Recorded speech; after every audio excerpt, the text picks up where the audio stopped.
നമസ്കാരം. എഡിറ്റേഴ്സ് വറിലേക്ക് സ്വാഗതം. നടിയെ ആക്രമിച്ച കേസിൽ നിർണായക വെളിപ്പെടുത്തലിന് മുമ്പ് ബാലചന്ദ്രകുമാറിനെ സ്വാധീനിക്കാൻ നടൻ ദിലീപ് തലസ്ഥാനത്തെത്തിയതിന്റെ തെളിവ് പുറത്തുവിട്ടു. ബാലചന്ദ്രകുമാറിനെ കാണാൻ 2 ദിവസമാണ് ദിലീപ് തിരുവനന്തപുരത്ത് കാത്തിരുന്നത്. ദിലീപിന്റെ വാട്സാപ്പ് ചാറ്റും ശബ്ദ സന്ദേശവും റിപ്പോർട്ടർ ടിവിക്ക് ലഭിച്ചു. നടിയെ ആക്രമിച്ച കേസിലെ രഹസ്യങ്ങൾ അറിയുന്ന ബാലചന്ദ്രകുമാറിനെ അനുനയിപ്പിച്ച് കൂടെ നിർത്താനായിരുന്നു നടൻ ദിലീപ് നേരിട്ട് തലസ്ഥാനത്തെത്തിയത്. കഴിഞ്ഞ വർഷം ഏപ്രിൽ 10-നും 11-നും തിരുവനന്തപുരത്ത് തങ്ങി ബാലചന്ദ്രകുമാറിനെ ദിലീപ് നിരന്തരം വിളിച്ചതിന്റെ തെളിവുകളാണ് റിപ്പോർട്ടർ ടിവി.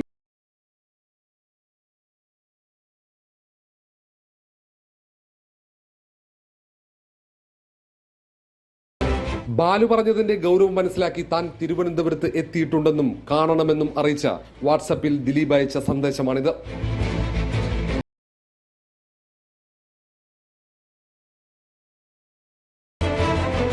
അതിനിടയിൽ വാട്സാപ്പിൽ സന്ദേശമയക്കുന്നത് അപകടമാണെന്ന മുന്നറിയിപ്പും ദിലീപ് ബാലചന്ദ്രകുമാറിന് നൽകിയിട്ടുണ്ട്. ബാലു അയക്കുന്ന ഒരു മെസ്സേജുകളും സേഫ് അല്ല. എൻ്റെ ഈ ഫേസ്ബുക്ക് എൻ്റെ ഈ വാട്സപ്പ് ഉറപ്പായിട്ടും ആളുകൾ ഇത് ഫോളോ ചെയ്യുന്നുണ്ട്, ഹാക്ക് ചെയ്യുന്നുണ്ട്, ഇതിൽ മെസ്സേജ് കാണുന്നുണ്ട്. അതുകൊണ്ടാണ് ഞാൻ പലതവണ വിളിക്കുന്നത്. അപകട സാധ്യത മനസ്സിലാക്കിയാണ് അന്ന് കൂടിക്കാഴ്ചക്ക് താൻ തയ്യാറാകാതിരുന്നതെന്ന് ബാലചന്ദ്രകുമാർ പറയുന്നു. തിരുവനന്തപുരത്ത് വന്നതെന്ന് വിളിച്ചിട്ട് ഞാൻ ഫോൺ എടുക്കാത്തതിന്റെ കാരണം ഞാൻ തിരുവനന്തപുരത്ത് പോയി കഴിഞ്ഞാൽ എന്നെ അപായപ്പെടുത്തും. ഈ കാര്യങ്ങൾ ലോകം അറിയുന്നതിന് മുമ്പോ അല്ലെങ്കിൽ മറ്റാരും അറിയുന്നതിന് മുമ്പോ എന്നെ അപായപ്പെടുത്തുമെന്ന് ഭയപ്പെട്ടിട്ടാണ് ഞാൻ തിരുവനന്തപുരത്തേക്ക് പുള്ളി താമസിച്ച സ്ഥലത്തേക്ക് പോകാത്തത്. നടിയെ ആക്രമിച്ച സംഭവത്തിലെ തന്റെ പങ്കാളിത്തം സൂചിപ്പിക്കുന്ന തെളിവുകൾ ബാലചന്ദ്രകുമാറിന്റെ കൈകളിൽ ഉണ്ടെന്ന സംശയമാണ് തലസ്ഥാനത്തേക്ക് കുതിച്ചെത്താൻ ദിലീപിനെ പ്രേരിപ്പിച്ചതെന്നാണ് സൂചന. താനുമായി അകന്നാൽ ബാലചന്ദ്രകുമാർ എല്ലാം വെളിപ്പെടുത്തുമെന്ന് ദിലീപ് മുൻകൂട്ടി കണ്ടിരുന്നു. R Roshipal, reporter, Thiruvananthapuram. വിഷയത്തിൽ നമ്മോടൊപ്പം അഡ്വക്കേറ്റ് അജകുമാർ, ബാലചന്ദ്രകുമാർ, ഒപ്പം തന്നെ ലിബർട്ടി ബഷീർ, പാർവതി തിരുവോത്ത് തുടങ്ങിയവർ വിവിധയിടങ്ങളിൽ നിന്നും. ആദ്യം അഡ്വക്കേറ്റ് അജകുമാർ, ഇന്ന് സ്പെഷ്യൽ പബ്ലിക് പ്രോസിക്യൂട്ടറും ഡിവൈഎസ്പി ക്രൈംബ്രാഞ്ച് ബൈജു പൗലോസിനും ഉൾപ്പെടെ, ഒപ്പം തന്നെ എൻ്റെ പേരിലും റിപ്പോർട്ടർ ടിവിയുടെ പേരിലും പി ബാലചന്ദ്രകുമാറിൻ്റെ എതിരെയുമായി ഒരു കണ്ടംപ്റ്റ് നോട്ടീസ് ദിലീപ് അയച്ചിട്ടുണ്ട്. ഈ ഇൻ ക്യാമറ പ്രൊസീഡിങ്സ് സാധാരണഗതിയിൽ ഇരയ്ക്ക് വേണ്ടിയല്ലേ? അത് ഉപയോഗപ്പെടുത്തുന്നത് കൂടുതലായും പ്രതിഭാഗമാണല്ലോ. അതെങ്ങനെയാണ് സാധിക്കുന്നത്? നോക്കൂ, ഇൻ ക്യാമറ പ്രൊസീഡിങ്സ് ആയിട്ട് നടത്തണം എന്ന് പറയുന്നത്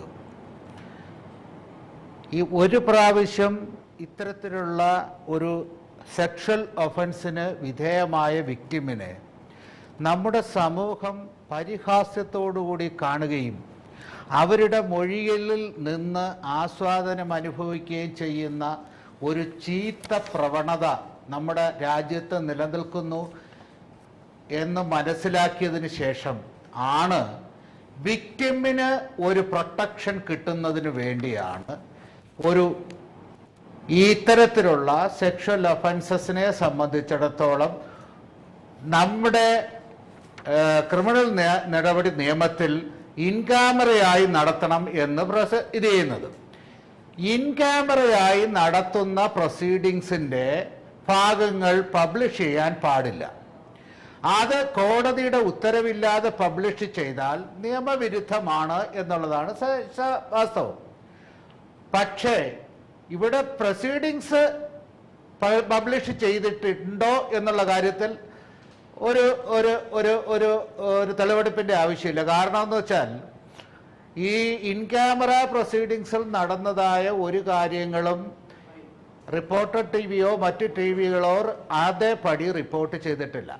പക്ഷേ അവിടെ നടന്നു എന്ന് പൊതുസമൂഹത്തിലേക്ക് വന്നിട്ടുള്ള വിവരങ്ങളും മറ്റ് സാക്ഷികൾ വെളിപ്പെടുത്തിയ കാര്യങ്ങളും മാത്രമാണ് വന്നിട്ടുള്ളത്. അത് ഈ നിയമത്തിൻ്റെ പരിധിയിൽ വരുന്നില്ല എന്നുള്ളതാണ് എൻ്റെ അഭിപ്രായം. കാരണം what is in camera is in camera and it is secret. അത് പ്രതികൾക്ക് അതിൻ്റെ മൊഴികൾ കിട്ടുന്നു, അതിൻ്റെ മൊഴികൾ കിട്ടുന്നു, മറ്റൊരാർക്കും തന്നെ അതിൻ്റെ മൊഴി പോലും അപേക്ഷിച്ചെടുക്കാൻ കഴിയില്ല. അപ്പോൾ അങ്ങനെയുള്ള ഒരു സാഹചര്യത്തിൽ ആ ഇൻ ക്യാമറ പ്രൊസീഡിങ്സ് കഥകടച്ച് അവസാനിപ്പിക്കുമ്പോൾ ആ പ്രൊസീഡിങ്സ് എല്ലാം തന്നെ വളരെ ഇൻ ക്യാമറയായി സൂക്ഷിക്കാനുള്ള ബാധ്യതയും കോടതിക്ക് തന്നെയാണ്. അഡ്വക്കേറ്റ് അജകുമാർ, ഇവിടെ താങ്കൾ നേരത്തെ സൂചിപ്പിച്ചതുപോലെ കോടതിക്കകത്ത് നടന്ന കാര്യങ്ങൾ റിപ്പോർട്ട് ചെയ്തതിനല്ല ഇപ്പോൾ കണ്ടംപ്റ്റ് നോട്ടീസ് ഗോപാലകൃഷ്ണൻ ദിലീപ് അയച്ചിരിക്കുന്നത്.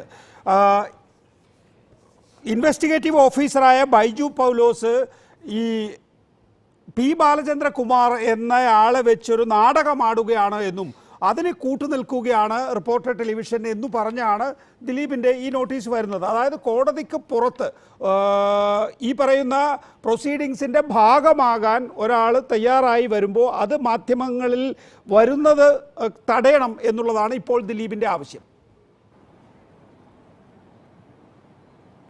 നോക്കൂ, എന്താണ് കണ്ടംപ്റ്റ് ഓഫ് കോർട്ട്സ് ആക്ടിൽ പറഞ്ഞിരിക്കുന്നത്?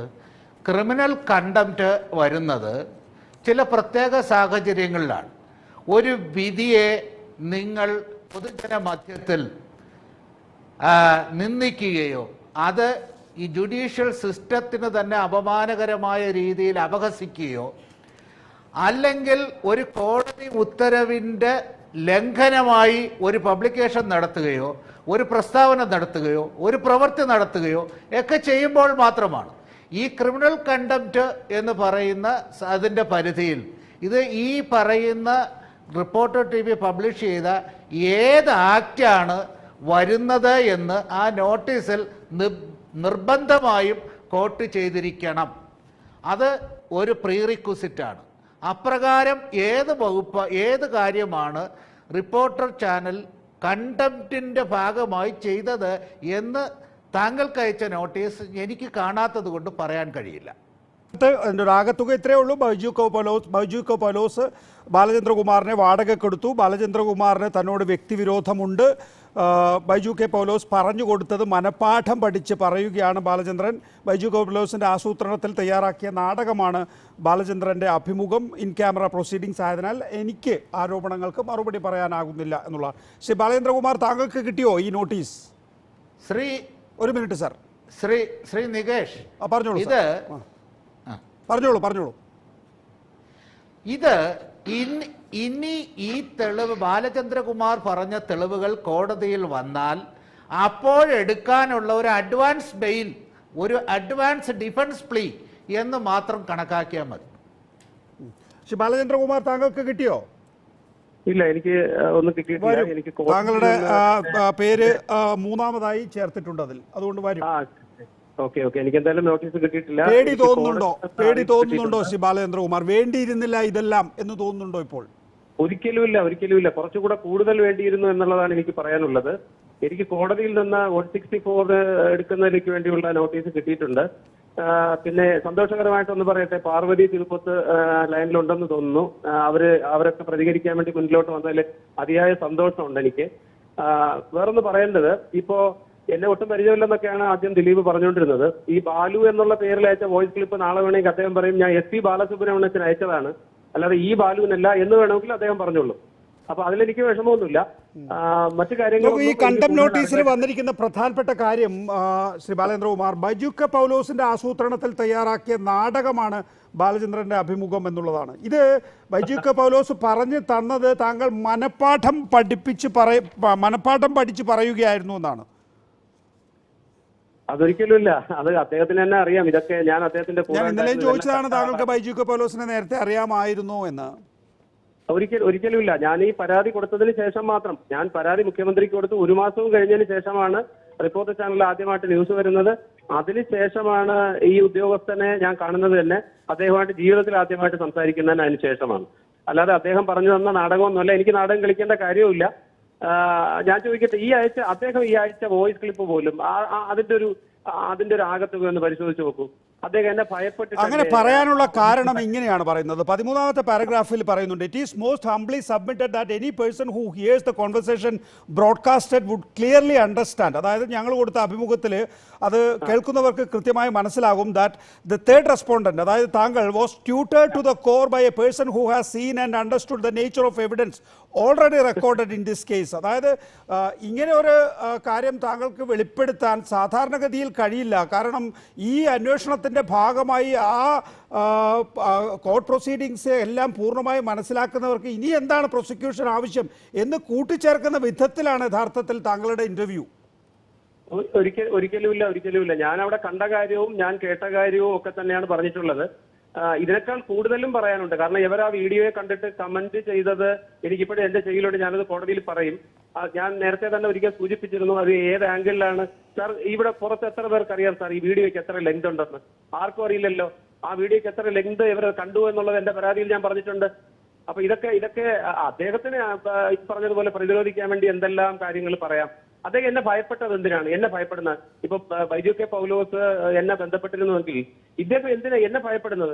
എന്നെ ഭയപ്പെട്ടുകൊണ്ട് ഇദ്ദേഹം അയച്ച ഈ മെസ്സേജുകൾ, എന്നെ വിളിച്ച കോളുകളും, അദ്ദേഹം വന്ന് തിരുവനന്തപുരത്ത് ഈ പറഞ്ഞ നമ്മുടെ നാട്ടിൽ പറയുമ്പോൾ കുറ്റിയടിച്ചിരുന്നതും ഒക്കെ എന്തിനു വേണ്ടിയാണ്? അദ്ദേഹം എന്തിനാ വന്നത്? അതിന്റെ ഒരു മറുപടി ആദ്യം അദ്ദേഹം പറയട്ടെ. ശരി, അതൊക്കെ പറയുമായിരിക്കും അദ്ദേഹം കോടതിയിൽ. ഇപ്പോൾ നോട്ടീസിൽ താങ്കൾ മറുപടി കൊടുത്താൽ അദ്ദേഹത്തിനും മറുപടി പറയേണ്ടി വരുമല്ലോ. അതിനനുസരിച്ച് അദ്ദേഹം മറുപടി പറയട്ടെ. പിന്നെ പാർവതി തെരുവോത്ത് ഈ വിഷയവുമായി സംസാരിക്കാനല്ല വന്നിരിക്കുന്നത്. പാർവതി തെരുവോത്ത് ഇതിനോടൊപ്പം ചേർക്കാൻ കഴിയുന്ന മറ്റ് ചില കാര്യങ്ങൾ അവർക്ക് പറയാനുണ്ട് എന്നുള്ളത് കൊണ്ടാണ് അവർ വന്നത്. അവർക്ക് ഈ കേസിൽ പറയാൻ കഴിയില്ല, പ്രത്യേകിച്ച് ഇൻ ക്യാമറ പ്രൊസീഡിങ്സ് ആയി ബന്ധപ്പെട്ട വിഷയത്തിൽ അവർക്ക് കൂടുതൽ പ്രതികരണമില്ല. ഏതായാലും ഞാൻ ഒരിക്കൽ കൂടി മറ്റൊരു വിഷയത്തിലേക്ക് താങ്കളുടെ ശ്രദ്ധ ആകർഷിക്കുകയാണ്. ഈ സന്ധ്യയുടെ പേഴ്സണൽ നമ്പറിലും ഒഫീഷ്യൽ നമ്പറിലും താങ്കൾ വിളിച്ചു എന്നൊക്കെ പറയുന്നത് a big melodrama is created by the third respondent stating that he had saved screenshots of calls which were not attended by Mrs Sandhya എന്നാണ്. അതായത് നിങ്ങൾ ഈ സന്ധ്യയെ കിട്ടിയില്ല എന്നൊക്കെ പറയുന്നത് വെറും നാടകം കളിയാണ് എന്നുള്ളതാണ്. ഇത് ആവർത്തിച്ച് റിഹേഴ്സൽ എടുത്ത് ചെയ്തതാണ് താങ്കൾ. എന്തായാലും ആവർത്തിച്ച് റിഹേഴ്സൽ എടുത്ത് ചെയ്ത ഒരു നാടകം ആടുകയായിരുന്നു താങ്കൾ. അല്ല, അദ്ദേഹത്തിന് എന്തും പറയാമല്ലോ സാർ. അദ്ദേഹത്തിന് എന്തും പറയാമല്ല. അദ്ദേഹത്തിന് സ്വാതന്ത്ര്യമുണ്ട്, അദ്ദേഹത്തിന് പറയാൻ. സന്ധ്യ മാഡത്തിന്റെ നമ്പർ ആ സമയത്ത് ഇതായിരുന്നില്ല എന്ന് ഞാൻ ഇപ്പോഴാണ് മനസ്സിലാക്കുന്നത്. കാരണം ആ സമയത്ത് ഈ നമ്പർ അവർ ഉപേക്ഷിച്ചിരുന്നു എന്നുള്ള ഈ അടുത്ത കാലത്താണ് ഞാൻ മനസ്സിലാക്കുന്നത്. പക്ഷെ ഞാൻ വിചാരിച്ചു ഈ നമ്പർ തന്നെ ആയിരിക്കാം സന്ധ്യ മാഡം ഉപയോഗിച്ചുകൊണ്ടിരിക്കുന്നതെന്ന് വിചാരിച്ചിട്ടാണ് ആ നമ്പറിൽ കണ്ടിന്യൂസ് ആയിട്ട് ഞാൻ വിളിച്ചത്. അതുകൊണ്ട് തന്നെ മാഡം ഈ വിവരം അറിഞ്ഞിട്ടില്ല എന്നുള്ളത് ഞാൻ ഇപ്പോഴറിഞ്ഞു. നമ്പർ അവരുടെ അല്ലായിരുന്നു ആ സമയത്ത്. ആ നമ്പർ അവർ ഉപയോഗിച്ചുകൊണ്ടിരുന്നില്ല എന്ന് ഇപ്പോഴും ഞാൻ അറിയാനിടയുണ്ടായി. Advocate Ajakumar, number 2, respondent number 2, അതായത് ബൈജു പൗലോസ് ആണ് മുഖ്യ ശത്രു. ബൈജു പൗലോസ് ആസൂത്രണം ചെയ്ത് ആടുന്ന നാടകം മനഃപാഠം പഠിപ്പിച്ച് ബാലചന്ദ്രനെ കൊണ്ട് ഇത്രയും കാര്യങ്ങൾ പറയിപ്പിച്ചു. ഇത് കേസിൻ്റെ വിവരങ്ങൾ ഗാഠമായി അറിയുന്ന ഒരാൾക്ക് മാത്രം പറയിപ്പിക്കാൻ കഴിയുന്ന കാര്യമാണ്. അതുകൊണ്ടാണ് ബൈജു കെ പൗലോസിനെ ദിലീപ് സംശയിക്കുന്നത്.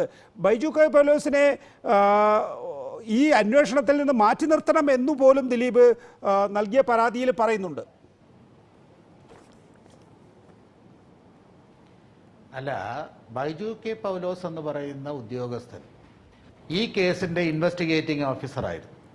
ഈ കേസിലെ ചാർജ് കൊടുക്കുന്ന സമയത്ത് തന്നെ അദ്ദേഹം പറഞ്ഞു, ഇതിലെ വീഡിയോ ക്ലിപ്പിംഗ്സിൻ്റെ ഒറിജിനൽ സംബന്ധമായി ഞങ്ങൾ തെളിവ് ശേഖരിച്ചു കൊണ്ടിരിക്കുകയാണ്, കിട്ടുന്ന മുറയ്ക്ക് ഹാജരാക്കും.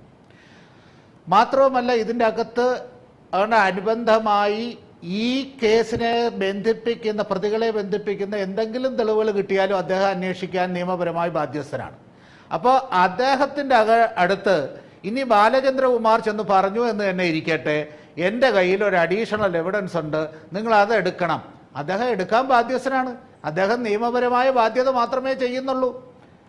അത് ഇതുവരെയുള്ള തെളിവിന് കൂട്ടിച്ചേർക്കലാകുമെന്ന് ഭയക്കുന്നത് അത് പ്രതിയുടെ ഉൾഭയമാണ്. അത് നിയമത്തിൻ്റെ മുന്നിൽ വലിയ പ്രാധാന്യമൊന്നുമുള്ള കാര്യമല്ല. അത്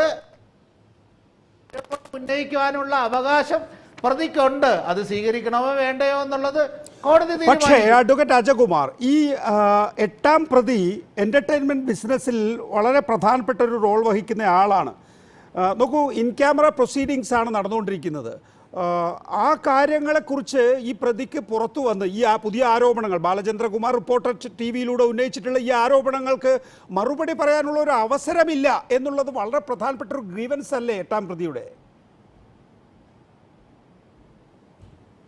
8ാം പ്രതിക്ക് ബാലചന്ദ്രൻ പറയുന്ന ആരോപണങ്ങൾ നിഷേധിക്കുവാനോ അവ സമ്മതിക്കുവാനോ അവ വേറെ ഞാൻ പാർട്ടിസിപ്പേറ്റ് ചെയ്തതല്ല എന്ന് പറയുന്നതിനോ ഇൻ ക്യാമറ പ്രൊസീഡിങ്സ് ഒന്നും ഒരു തടസ്സവും അല്ല.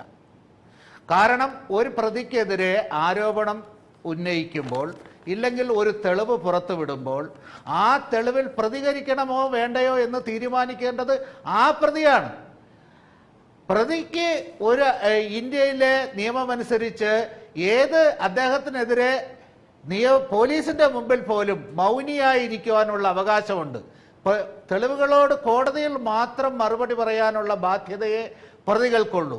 അതുകൊണ്ട് അദ്ദേഹം ഞാൻ കോടതിയിൽ പറഞ്ഞുകൊള്ളാം എന്ന് തീരുമാനിച്ചാൽ അതിൻ്റെ അകത്ത് നമുക്ക് അദ്ദേഹത്തെ കുറ്റം പറയാൻ കഴിയില്ല. Publication of matters by respondent 3 to 5 is causing great prejudice to the petitioner and it tends to lower the authority of the court എന്നാണ്. ശരി, ഞാൻ അത് തൽക്കാലം മാറ്റിവെക്കുകയാണ്. കണ്ടംപ്റ്റ് ഓഫ് കോർട്ട് നോട്ടീസ് വന്നിരിക്കുന്നു. ആ നോട്ടീസിന് സ്വാഭാവികമായും മറ്റുള്ളവർ മറുപടി നൽകും. റിപ്പോർട്ടർ ടെലിവിഷനും ഞാനും അതിന് മറുപടി നൽകും. അക്കാര്യത്തിൽ എന്താണ് സംഭവിക്കുന്നത് എന്നുള്ളത് നമുക്ക് നോക്കാം. ഏതായാലും ഈ ഒരു കാര്യം കൊണ്ട് ഭയം ഈ നോട്ടീസ് കിട്ടിയ ആർക്കെങ്കിലും ഉണ്ടാകും എന്ന് തോന്നുന്നില്ല. അങ്ങനെ ഭയപ്പെടുത്തലാണ് ഉദ്ദേശിക്കുന്നത് എങ്കിൽ. ഇവിടെ ശ്രീമതി പാർവതി തെരുവോത്ത്, നമുക്ക് സിനിമയിൽ ഒരുപാട് പ്രശ്നങ്ങളുണ്ട് എന്ന് നിങ്ങൾ പ്രധാനമായും പ്രത്യക്ഷത്തിൽ വന്ന് ചൂണ്ടിക്കാണിക്കാൻ തുടങ്ങിയത് ഈ നടിയെ ആക്രമിക്കപ്പെട്ട ആ വിഷയത്തോടു കൂടിയാണ്. പ്രത്യക്ഷത്തിൽ വളരെ പ്രകടമായി. ഇപ്പോൾ ജസ്റ്റിസ് ഹേമ കമ്മീഷൻ ആയിക്കൊള്ളട്ടെ, ഒരു വർഷം പിന്നിടുമ്പോൾ പോലും ഏതെങ്കിലും തരത്തിൽ ഒരു ഇല പോലും അനങ്ങുന്നില്ല എന്നുള്ള സാഹചര്യം നിങ്ങളെ ആകെ നിരാശപ്പെടുത്തുന്നുണ്ടോ? വളരെയധികം നിരാശപ്പെടുത്തുന്നുണ്ട് നികേഷ്. ഇപ്പൊ തന്നെ ഞാനിവിടെ ഇരിക്കുമ്പം പല കാര്യങ്ങളും എനിക്ക് പറയാൻ പറ്റാത്തത്, എനിക്കെതിരെ ഒരു കേസ് ഉണ്ട്. ആ കേസ് ഇപ്പോൾ കോർട്ടിലുള്ളത് കൊണ്ട് എനിക്ക് ഈ കേസിനെ കുറിച്ചൊന്നും പറയാൻ പറ്റില്ല. അപ്പൊ ബേസിക്കലി നമ്മളുടെ വായ മൂടുക എന്നുള്ളത് ഒരു വലിയൊരു പ്രവണത തന്നെയാണ്. എല്ലാവർക്കും അവരവരുടെ അവകാശങ്ങളുണ്ട്. പക്ഷെ പ്രൊട്ടസ്റ്റ് ചെയ്യുക, ഡീപ്പായിട്ട് ജസ്റ്റിസിനെ പറ്റിയിട്ട് ഒരു ഡിസ്കഷൻ നടത്തുക എന്നുള്ള നമ്മളുടെ റൈറ്റ്സ് പോലും റിമൂവ് ചെയ്യലാണ് ഇപ്പൊ നടക്കുന്ന ഒരു കാര്യം. അതിൽ തന്നെ എനിക്ക് വലിയ സങ്കടമുണ്ട്. അതൊന്ന്. പിന്നെ ജസ്റ്റിസ് ഹേമ കമ്മിറ്റിയുടെ ഇപ്പൊ അടുത്തിറങ്ങിയിട്ടുള്ള ഇപ്പൊ ഒരു മണിക്കൂർ മുമ്പ് വന്നിട്ടുള്ള ഹെഡ്ലൈൻ ഞാൻ വായിച്ചതാണ്. ജസ്റ്റിസ് ഹേമയുടെ സ്റ്റേറ്റ്മെന്റ് ആണ്, ഈ റിപ്പോർട്ട് കോൺഫിഡൻഷ്യൽ തന്നെ ആയിരിക്കും, അത് പുറത്തു വരില്ല. നമ്മൾ ഈ സംസാരിച്ച സ്ത്രീകൾ ഇതിനെപ്പറ്റി സംസാരിക്കണമെങ്കിൽ വേണമെങ്കിൽ നമുക്ക് സൗകര്യം ഉണ്ടെങ്കിൽ അതിനെപ്പറ്റി തുറന്ന് മാധ്യമങ്ങളിൽ പോയി വേണമെങ്കിൽ സംസാരിക്കാം എന്നാണ്. ഈ 3 അംഗ കമ്മിറ്റിന്റെ മുമ്പിൽ ഇരുന്നിട്ട് ഞാനടക്കം ഒരുപാട് സ്ത്രീകൾ എണ്ണി ഒരു 4 മുതൽ 8 മണിക്കൂർ നമ്മൾക്കെതിരെ നടന്നിട്ടുള്ള എല്ലാ തരത്തിലുള്ള ഹറാസ്മെന്റ് ആണെങ്കിലും അബ്യൂസ് ആണെങ്കിലും അസോൾട്ടും എടുത്ത് പറയുമ്പം അയ്യോ അത് വലിയ കഷ്ടമായി പോയി, ഇങ്ങനെയൊക്കെ സംഭവിക്കുന്നുണ്ടോ എന്നുള്ള വളരെ ആശ്ചര്യജനകമായിട്ടുള്ള സ്റ്റേറ്റ്മെന്റ് പറഞ്ഞ ഈ 3 പേര്, അതിലൊരാള് ആക്ട്രസ് ശാരദ പറയുന്നത് നമ്മൾ കോൺഫിഡൻഷ്യൽ ആക്കണം എന്ന് പറഞ്ഞിട്ടില്ല. ജസ്റ്റിസ് ഹേമ ഇപ്പൊ പറയുന്നു കോൺഫിഡൻഷ്യൽ ആണ്, അത് പുറത്തു വിടാൻ പറ്റില്ല. എന്നാൽ നമ്മൾ പെർപെട്രേറ്റേഴ്സിനെ പ്രൊട്ടക്റ്റ് അല്ല ചെയ്യുന്നത്. ഇതിനു മുമ്പ് ഇരുന്നിട്ട് നമ്മൾ ഇതൊക്കെ പിന്നെയും സംസാരിച്ച് റിലീവ് ചെയ്തിട്ട് അവരുടെ മേത്തെ എല്ലാ തരത്തിലുള്ള വിശ്വാസവും അർപ്പിച്ച് നമ്മൾ സംസാരിച്ചിട്ട് അവസാനം നമുക്ക് കിട്ടുന്നത് ഈ ഉത്തരമാണ്. സോ എല്ലാ രീതിയിലും ജസ്റ്റിസ് എന്ന് പറഞ്ഞിട്ടുള്ളൊരു സംഭവം നമുക്ക് പറഞ്ഞിട്ടുള്ളതല്ല എന്നുള്ള രീതിയിലാണ് പോകുന്നത്. അതുകൊണ്ട് അത്യധികം നിരാശയുണ്ട്, ഒത്തിരി ദേഷ്യം വരുന്നുണ്ട്. കാര്യം എന്താ വെച്ചാൽ 4 വർഷമായി ഈ ഒരു ഹേമ കമ്മിറ്റി എന്ന് പറഞ്ഞിട്ടൊരു കമ്മീഷൻ തന്നെ രൂപീകരിച്ചിട്ട് 2 വർഷം എടുത്തു അവരത് റിപ്പോർട്ട് സബ്മിറ്റ് ചെയ്യാൻ. ഈ 2 വർഷം കഴിഞ്ഞിട്ട് പിന്നെ പിൻ ഡ്രോപ്പ് സൈലൻസ് ആണ്, ഗവൺമെന്റിന്റെ സൈഡിൽ നിന്നാണെങ്കിലും കമ്മിറ്റിന്റെ സൈഡിലാണെങ്കിലും. ഇപ്പൊ ഫൈനലി അവരെ കൊണ്ട് പറയിപ്പിക്കേണ്ടി വന്നതാണ്. ഒരുപാട് റിപ്പോർട്ടേഴ്സും എല്ലാവരും ചോദിച്ചിട്ടാണ് അവരിപ്പോ ഇത്രയും പറയുന്നത്. ഇപ്പോഴും അവരെ ബുദ്ധിമുട്ടിക്കുന്നു എന്നുള്ള നിലയിലാണ് അവർ സംസാരിക്കുന്നത്. സോ എവിടെയാണ് നമ്മളുടെ സേഫ്റ്റി വാല്യൂ ചെയ്തിരിക്കുന്നത്? നമ്മൾ സ്ത്രീകൾ ഈ സിനിമയിൽ വർക്ക് ചെയ്തിട്ടുള്ള സ്ത്രീകളാണെങ്കിലും ആരാണെങ്കിലും അനീതി നടന്നിട്ടുണ്ടെങ്കിൽ നമ്മൾക്ക് അങ്ങനെ ഒരു അവകാശവും ഇല്ല ഇതിനെപ്പറ്റി സംസാരിക്കാൻ എന്നുള്ള മട്ടിൽ സംസാരിക്കുമ്പോൾ റിയലി ഇറ്റ്സ് വെരി ഡിസപ്പോയിന്റിങ്. അല്ല, ഗവൺമെന്റുമായി ഇക്കാര്യത്തിൽ ഏതെങ്കിലും തരത്തിലൊരു കമ്മ്യൂണിക്കേഷൻ നിങ്ങൾക്ക് സാധ്യമായിട്ടുണ്ടോ? ഗവൺമെന്റ് ഈ റിപ്പോർട്ട് നടപ്പാക്കാത്തതിന്റെ കാരണം എന്താണ് എന്ന് അവരോട് ചോദിച്ചിട്ടുണ്ടോ? ഇപ്പോൾ നമുക്കറിയാവുന്നതുപോലെ അമ്മ അതിലെ ചില സ്ഥാനങ്ങളിലേക്കെങ്കിലും സ്ത്രീകളെയൊക്കെ കൊണ്ടുവരുന്നു. അപ്പോൾ അവർ പോസിറ്റീവായി ഇടപെടുന്നുണ്ട് എന്ന തോന്നലിൻ്റെ അടിസ്ഥാനത്തിലാണോ ഇക്കാര്യത്തിൽ ഒരു മാറ്റം ഉണ്ടാകാത്തത്? നികേഷ്, തമാശ പറയരുത്. ഒന്നാമത് AMMA ആണ് അമ്മ എന്നുള്ള കാര്യം ഞാൻ വീണ്ടും വീണ്ടും അത് ഞാൻ നിഷേധിക്കും. പിന്നെ അവിടെ സ്ത്രീകൾക്ക് സ്ഥാനം കൊടുക്കുന്നു എന്നുള്ളത് എന്തോ ഒരു ഉപകാരം ചെയ്യുന്നത് പോലെ, ചാരിറ്റി ചെയ്യുന്ന പോലെ 17 അംഗ എക്സിക്യൂട്ടീവ് കമ്മിറ്റി മെമ്പേഴ്സിൽ 4 പേരെ ചേർക്കുക.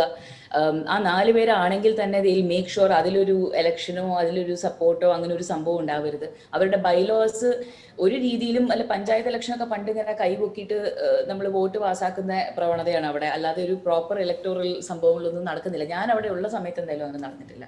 സോ AMMയുടെ കാര്യത്തിനെ പറ്റി പറയാതിരിക്കുന്നതാണ് ഭേദം. അവർക്ക് അതിൽ ആ അംഗങ്ങളിൽ നിന്നുള്ള ഈസി ആണെങ്കിലും മറ്റേ വേറെ ഏത് കമ്മിറ്റി മെമ്പേഴ്സ് ആണെങ്കിലും സർവൈവറിനെ നമ്മൾ സപ്പോർട്ട് ചെയ്യുന്നുണ്ട് എന്ന് ഘോരഘോരമായിട്ട് റൂമിനകത്ത് പറയുന്നുണ്ടെങ്കിലും പുറത്ത് വന്ന് ഇപ്പം അവർ അണ്ടർഗോ ചെയ്യുന്ന ട്രോമയെ പറ്റി ഒരു അക്ഷരം പോലും വേണ്ടിയിട്ടില്ല. പിന്നെ WCC അതായത് ചീഫ് മിനിസ്റ്ററിനെ കണ്ടത് മുതലാണ് ഇപ്പൊ ഈ ജസ്റ്റിസ് ഹേമ എന്ന് പറഞ്ഞിട്ടുള്ള കമ്മിറ്റി എന്ന് പറഞ്ഞിട്ടുള്ള കമ്മീഷൻ രൂപീകരിക്കാൻ തന്നെ കാരണം നമ്മൾ ചീഫ് മിനിസ്റ്ററിനെ കണ്ട് ഈ കാര്യങ്ങൾ ബോധിച്ചപ്പോൾ അദ്ദേഹത്തിന് വളരെയധികം ഇതിന്റെ ഗ്രാവിറ്റി മനസ്സിലായിട്ടാണ് ഇങ്ങനെയൊരു കമ്മിറ്റി തന്നെ രൂപീകരിച്ചത്. എന്നിട്ട് നമ്മൾ ഇപ്പോൾ കഴിഞ്ഞ 2 വർഷമായിട്ട് നിരന്തരമായിട്ട് കത്തുകളായാലും ഓപ്പൺ മീറ്റിംഗ്സിന് വിളിക്കുമ്പോഴും ശ്രീ സജി ചെറിയാൻ്റെ ഒപ്പമുള്ള കൾച്ചറൽ മീറ്റിങ്ങിനാണെങ്കിലും WCCയെ ക്ഷണിച്ചിട്ടുണ്ടായിരുന്നു. അവിടെ ഒരു ഡീറ്റെയിൽഡ് ആയിട്ടുള്ള കേരള ഫിലിം പോളിസി എന്തൊക്കെ നമുക്ക് ചെയ്യാം എന്നുള്ള കാര്യത്തിൽ ഒരു ഡീറ്റെയിൽഡ് ആയിട്ടുള്ള പ്രസന്റേഷൻ പോലും WCC നടത്തിയിട്ടുണ്ട് ഇൻ ടേംസ് ഓഫ് എങ്ങനെ ബെറ്റർ ആക്കാം നമ്മുടെ വർക്ക് പ്ലേസ് എന്നുള്ളത്. അതിൽ വളരെ കീ പോയിന്റ് ആണ് ജസ്റ്റിസ് ഹേമ കമ്മിറ്റി റിപ്പോർട്ട് പുറത്ത് വരണം എന്നുള്ളത്. കാര്യം ഇതിൽ പറഞ്ഞിരിക്കുന്നത്, പിന്നെ നികേഷ് പറഞ്ഞ വേറൊരു കാര്യം, എന്തുകൊണ്ട് പുറത്തു വരുന്നില്ല? ഇവർ പിന്നെയും ഇങ്ങനെ തത്ത പറയുന്ന പോലെ പറഞ്ഞുകൊണ്ടിരിക്കുന്നത് അതിൽ സർവൈവേഴ്സിന്റെ പേര് എഴുതിയിട്ടുണ്ട്. ഞാനൊക്കെ ഈ മൊഴി കൊടുക്കുന്ന സമയത്ത് എൻ്റെ മുമ്പിൽ ഇരുന്ന് പറഞ്ഞിട്ട് നിങ്ങളുടെ പേര് എന്തായാലും ഇതിൽ വരില്ല കേട്ടോ എന്ന് പറഞ്ഞിട്ടുള്ളതാണ് എന്നോട്. അങ്ങനെ എനിക്ക് വാക്ക് തന്നിട്ട് ഇതേപോലെ വേറെ പല സ്ത്രീകൾക്കും വാക്ക് കൊടുത്തിട്ട് എൻ്റെ പേര് അതിൽ എഴുതിയിട്ട് അത് ഒരു കാരണമായിട്ട് ഉപയോഗിക്കുകയാണ് ഇവരിപ്പോൾ ഇത് പുറത്തിറങ്ങിയാൽ നിങ്ങൾക്കല്ലേ മോശം എന്ന് പറയുന്നത്. This is equal to slut shaming or gaslighting after we get abused. So that is what is happening right now. അവർ പറയുന്നത് RTIയിലാണെങ്കിലും ഉത്തരം പറയുന്നത് കോൺഫിഡൻഷ്യൽ ആവണം, കാരണം നമുക്ക് സർവൈവേഴ്സിനെ പ്രൊട്ടക്ട് ചെയ്യാൻ. അല്ല, ഈ റിപ്പോർട്ട് പുറത്തുവിടുക എന്നതിനപ്പുറത്തേക്ക് ഈ റിപ്പോർട്ടിൽ എന്തുകൊണ്ട് ഗവൺമെന്റ് ആക്ഷൻ എടുക്കുന്നില്ല? WCC ആദ്യം പോയി മുഖ്യമന്ത്രിയുമായിട്ടൊക്കെ ഫോട്ടോ എടുത്തല്ലോ, പിന്നെ എന്തുകൊണ്ട് ഗവൺമെന്റ് ഒരു കമ്മ്യൂണിക്കേഷൻ സാധ്യമാകുന്നില്ല? എനിക്കിപ്പോൾ നല്ലപോലെ ഓർമ്മയുണ്ട്. അതായത് കഴിഞ്ഞ കൊല്ലം ഏപ്രിൽ 2021 ഒരു ഓപ്പൺ മീറ്റിംഗ് ഉണ്ടായിരുന്നത്. ചീഫ് മിനിസ്റ്ററും വേറെ പല മിനിസ്റ്റേഴ്സും ഫിലിം ഇൻഡസ്ട്രിയിലുള്ള കൾച്ചറൽ സ്പേസസിലുള്ള പല പ്രതിനിധികളും ആ മീറ്റിംഗിലുണ്ടായിരുന്നു. അതിൽ ഇതിനെക്കുറിച്ച് പറഞ്ഞ സമയത്ത് പിണറായി വിജയൻ സർ പറഞ്ഞിട്ടുള്ള കാര്യം ഇതിനെ വളരെ ലൈറ്റായിട്ട് നമ്മൾ എടുക്കുന്നില്ല, എന്തായാലും ഇതിലേക്ക് ഒരു ആക്ഷൻ ഉണ്ടാവുമെന്നാണ്. പക്ഷെ ഈ ഒരു അതായത് ഇപ്പം മനസ്സിലാക്കാവുന്ന കാര്യമാണ് നികേഷ്, കഴിഞ്ഞ 2 വർഷമായിട്ട് കോവിഡ് ആണ്, പല കാര്യങ്ങളും സർക്കാരിന് വേറെ പല കാര്യങ്ങളും നോക്കാനുണ്ട്. പക്ഷെ ഇത് നടക്കുന്ന സമയത്ത് അബ്യൂസും സെക്ഷൽ ഹാരാസ്മെന്റും ജെൻഡർ ഡിസ്ക്രിമിനേഷനും നടക്കാതിരിക്കുന്നില്ല. ഒരുപാട് സ്ത്രീകൾ ഇതിന്റെ പിന്നിൽ ഇതുവരെ സംസാരിക്കാത്ത സ്ത്രീകൾ ഒരുപാട് അനുഭവിക്കുന്നുണ്ട് ഈ പവർ പ്ലേ കാരണം. So we cannot wait any longer. 2 വർഷമായിട്ട് നമുക്ക് ഗവൺമെന്റിൽ നിന്ന് ഇപ്പം ഒരു മീറ്റിംഗ് പോലും നമുക്ക് കിട്ടാൻ നമ്മൾ കഷ്ടപ്പെട്ടുകൊണ്ടിരിക്കുകയാണ്. And whenever we write there is zero response to any letters. And നമ്മളിപ്പോഴും പക്ഷെ ഹോപ്പ് എന്ന് വെച്ചാൽ ജസ്റ്റിസ് ഹേമ കമ്മിറ്റിയിൽ നിന്ന് ഒരു ഹോപ്പൊന്നുമില്ല. കാര്യം ഒരാൾ എന്തിനാ നിങ്ങൾ സിനിമ ചെയ്യുന്നതെന്നാണ് ചോദിക്കുന്നത്, മറ്റേ ആൾ പറയുന്നത് പറയില്ല നിങ്ങളെ പ്രൊട്ടക്ട് ചെയ്യാനാണെന്ന് പറഞ്ഞിട്ട് പുറത്തു വിടുന്നില്ല. നിങ്ങൾക്ക് താല്പര്യമില്ലെങ്കിൽ അങ്ങനെയാണോ പറയുന്നത്? നിങ്ങൾക്ക് താല്പര്യമില്ലെങ്കിൽ പിന്നെ എന്തിനാണ് നിങ്ങൾ സിനിമയിൽ പോയി അഭിനയിക്കുന്നതാണോ? സിനിമയിൽ അല്ലല്ല, ഇത്രയും മോശമായിട്ടുള്ള സ്ഥലത്താണ് നിങ്ങൾ വർക്ക് ചെയ്തെങ്കിൽ എന്തിനാ വർക്ക് ചെയ്തതെന്നാണ് ചോദിക്കുന്നത്. അതായത് ഇപ്പൊ വായു മലിനമായിട്ടുള്ള വായു ആണെങ്കിൽ നിങ്ങൾ ശ്വസിക്കേണ്ട, ചത്തുപോയിക്കോളൂ എന്ന് പറയുന്ന മട്ടിലാണ്. അതായത് നമുക്ക് ഇതിനൊരു അവകാശമൊന്നും ഇല്ലല്ലോ. നമുക്ക് സിനിമ ഇഷ്ടപ്പെടാൻ, നമ്മളുടെ ജോലി ഇതാണ്, നമുക്ക് ഇതിന് ഇന്റലിജൻസ് ഉണ്ട്, ടാലന്റ് ഉണ്ട് എന്നുള്ളതൊന്നും അത് സ്ത്രീകളിൽ നിന്നാണ് ഇങ്ങനത്തെ വാചകം വരുന്നതും. അതുകൊണ്ട് അത് കുറച്ചും കൂടെ നമുക്ക് കുത്തും. സോ എനിവേ അത് ആ പ്രതീക്ഷ പോയി എന്ന് വിചാരിക്കാം. പക്ഷെ ഇപ്പൊ എൻറ്റയർ പ്രതീക്ഷ ഉള്ളത് നമ്മുടെ ഗവൺമെന്റിൽ നിന്ന് തന്നെയാണ്. കാര്യം ഇതിൽ എന്തെങ്കിലും ചെയ്യാൻ കഴിയുന്നത് അവർക്ക് മാത്രമാണ്. ഇതിലൊരു സെറ്റ് ഓഫ് റെക്കമെൻഡേഷൻസ് പറഞ്ഞു കാണും, പെർപെട്രേറ്റേഴ്സിന്റെ പേര് പറഞ്ഞു കാണും. So when justice Hema says that പെർപെട്രേറ്റേഴ്സിനെ പ്രൊട്ടക്ട് ചെയ്യാൻ വേണ്ടിയിട്ടല്ല നമ്മൾ ഇത് പിടിച്ചു വെക്കുന്നതെന്ന് പറഞ്ഞാൽ അത് വിശ്വസിക്കാൻ ഭയങ്കര ബുദ്ധിമുട്ടുണ്ട്. അത് വിശ്വസിക്കില്ല എന്ന് തന്നെയാണ് ഞാൻ പറയുന്നത്. നമുക്ക് ഒരു നടി ആക്രമിക്കപ്പെട്ടു എന്നുള്ള കാര്യത്തിൽ ആർക്കും സംശയമില്ല. ആക്രമിച്ച പ്രതി പറയുന്നു ഞാൻ അതിന് പരമാവധി ശിക്ഷ ഏറ്റുവാങ്ങാൻ തയ്യാറാണ് എന്ന് കഴിഞ്ഞ ദിവസം പുറത്തു വന്ന കത്തിലൂടെ. ബാക്കിയുള്ള നടപടികൾ എന്ന് വെച്ചാൽ ആക്രമിക്കപ്പെട്ടവർ ആക്രമിക്കപ്പെട്ടു എന്ന് പറഞ്ഞു, അത് പൊതുസമൂഹത്തിൻ്റെ മുന്നിൽ വന്നു. അത് കഴിഞ്ഞതിന് ശേഷം അക്രമി തന്നെ അത് ഞാൻ ചെയ്തതാണ്, അത് പക്ഷേ എനിക്ക് വേണ്ടിയല്ല എന്ന് പറഞ്ഞു കഴിഞ്ഞു. ബാക്കിയുള്ള കോടതി നടപടികൾ മുന്നോട്ട് പോകാൻ വേണ്ടി വരുന്ന പ്രയത്നത്തിനൊരു കയ്യും കണക്കുമില്ല. അത് എവിടെ നോക്കിയാലും തടസ്സങ്ങളാണ്. കേരളത്തിൽ ഈ സമീപകാലത്ത് എവിടെയെങ്കിലും അല്ലെങ്കിൽ എൻ്റെ ഈ തലമുറയിൽ എപ്പോഴെങ്കിലും തന്നെയും ഓർമ്മയില്ല 2 സ്പെഷ്യൽ പ്രോസിക്യൂട്ടർമാർ രാജിവെച്ച് പോയ ഒരു കേസ്. അപ്പോൾ ഈ കേസിൽ അത് സംഭവിക്കുന്നു എന്നുള്ള മുന്നോട്ട് കൊണ്ടുപോകാൻ കഴിയുന്നുണ്ട്. പൊളിറ്റിക്കൽ കേസാണെങ്കിൽ എങ്ങനെയൊക്കെ മുന്നോട്ട് കൊണ്ടുപോകുമായിരുന്നു. പക്ഷേ ഇത് എൻ്റർടൈൻമെൻറ്റ് ബിസിനസ് എന്നുള്ളതാണ്. പക്ഷേ മുന്നോട്ട് പോകാൻ കഴിയാത്തതിൽ വിലങ്ങ് തട്ടി ഒന്ന് കഴിഞ്ഞാൽ ഇങ്ങനെ വന്നുകൊണ്ടിരിക്കുകയാണ്. അപ്പോൾ നടന്നു എന്ന് നമുക്ക് ഉറപ്പുള്ള ഒരു കേസിൽ പ്രതിയും വാദിഭാഗവും അംഗീകരിച്ച ഒരു കേസിൽ ഇതാണ് അവസ്ഥയെങ്കിൽ നിങ്ങളൊരു ഈ ആക്ഷേപം ഉന്നയിക്കുന്ന വിഷയങ്ങളിൽ എങ്ങനെ തീർപ്പുണ്ടാക്കാനാണ്? അത് തന്നെയാണ് എനിക്ക് ചോദിക്കാനുള്ളത് നികേഷ്. ഞാൻ മടങ്ങിയെത്താം ശ്രീമതി പാർവതി തെരുവോത്തിലേക്ക്. ശ്രീജിത്ത് പെരുമന, ശ്രീജിത്ത്, താങ്കൾ ഇന്ന് രാവിലെ ചൂണ്ടിക്കാണിച്ചതുപോലെ നോട്ടീസ് കിട്ടിയിട്ടുണ്ട് കേട്ടോ.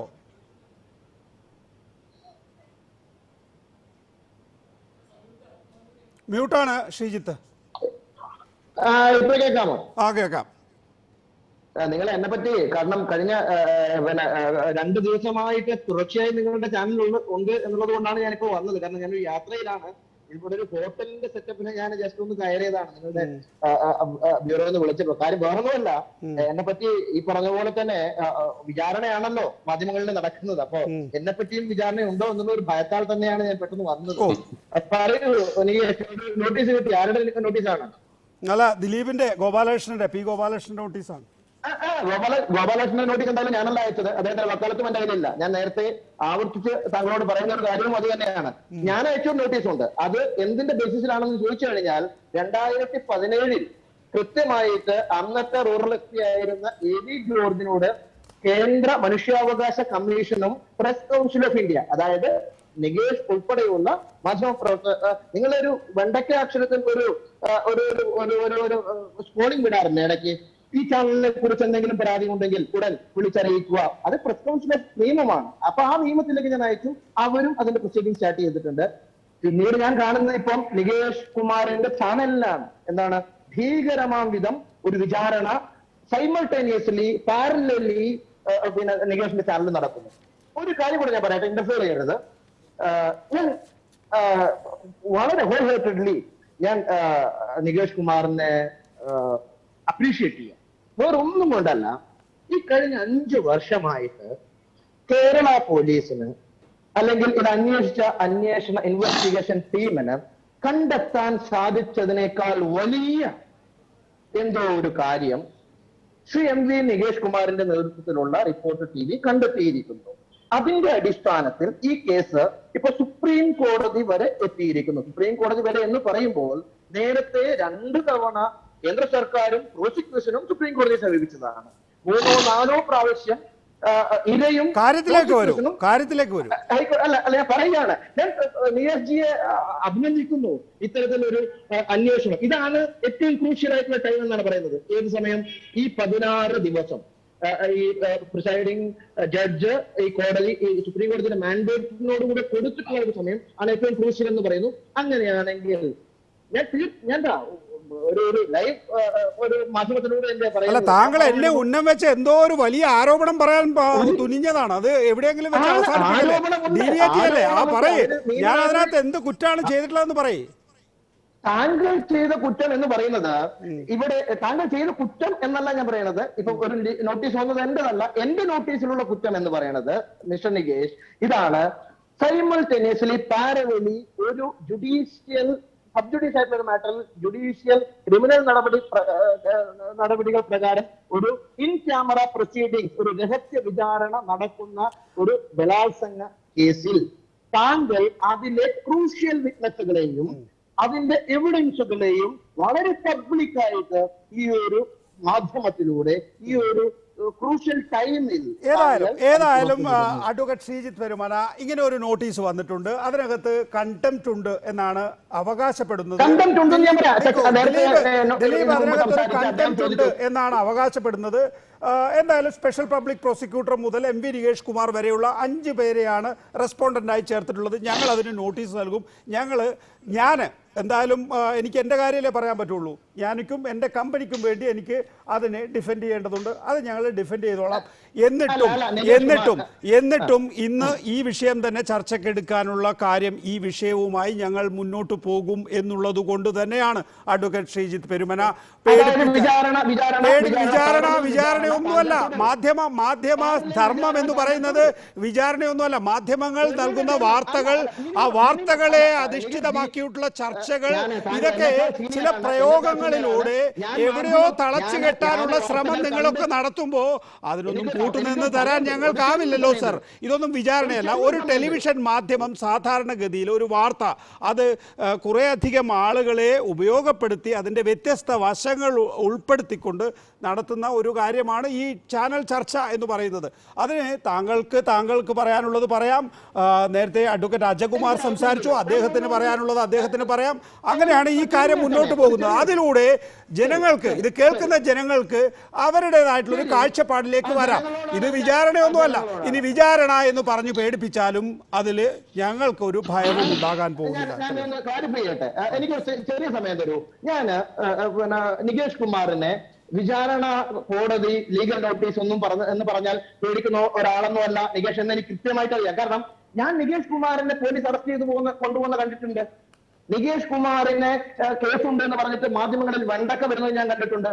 ഇവിടെ ഇത് സംസാരിക്കുന്ന എനിക്കെതിരെ കേസുകളുണ്ട്. അപ്പം കേസും കോടതിയും വിചാരണയെന്നൊന്നും പറഞ്ഞിട്ട് നികേഷ് കുമാറിനെ പേടിപ്പിക്കാമെന്നോ ഭീഷണിപ്പെടുത്താമെന്നോ അത് ഏതെങ്കിലും തരത്തിൽ ഈ ദിലീപിനെ രക്ഷിക്കാൻ പറ്റുമെന്നോ എന്നൊന്നും അല്ല ഞാൻ അർത്ഥമാക്കുന്നത്. അപ്പോ നികേഷ് കുമാറിനെതിരെ കേസുണ്ട് എന്നൊന്നും പറഞ്ഞിട്ട് ഒരു ഫാക്ട് അല്ലാത്ത കാര്യം പറയല്ലേ. നികേഷ് കുമാറിന് റിപ്പോർട്ടർ ടെലിവിഷന്റെ മാനേജിംഗ് ഡയറക്ടർ എന്നുള്ള നിലയിൽ ചിലപ്പോൾ സ്വാഭാവികമായിട്ടും ഒരു കമ്പനി നടത്തുമ്പോൾ ഉണ്ടാകുന്ന പ്രശ്നങ്ങൾ ഉണ്ടാവും. അതല്ലാതെ നികേഷ് കുമാർ എന്ന വ്യക്തിക്കെതിരെ ഒരു കേസും ഇല്ല. ഞാൻ പറയണത് ഇവിടെയാണ് നിയമത്തിന്റെ ഒരു അജ്ഞത താങ്കളിൽ ഞാൻ വളരെ കൃത്യമായിട്ട് കാണുന്നത്. എനിക്ക് അതിനെ കുറിച്ചൊന്നും ഡീറ്റെയിൽ ആയിട്ട് ചർച്ച ചെയ്യാൻ സമയവുമില്ല. ഞാൻ അതിലേക്കൊന്നും പോകുന്നില്ല. വേണ്ട ഞാൻ ഈ പർട്ടിക്കുലർ കേസിലേക്ക് വരാം. അതിനുള്ള ഒരു അവസരം ഒരു സമയം എനിക്ക് തരൂ. അല്ല, പറയേണ്ടത് പറഞ്ഞു അല്ലേ? താങ്കൾ പറഞ്ഞു ഇതൊരു മാധ്യമ വിചാരണയാണ്, ഇത് കണ്ടംപ്റ്റിന്റെ പരിധിയിൽ വരുന്നതാണ് എന്നുള്ളതല്ലേ താങ്കളുടെ അഭിപ്രായം?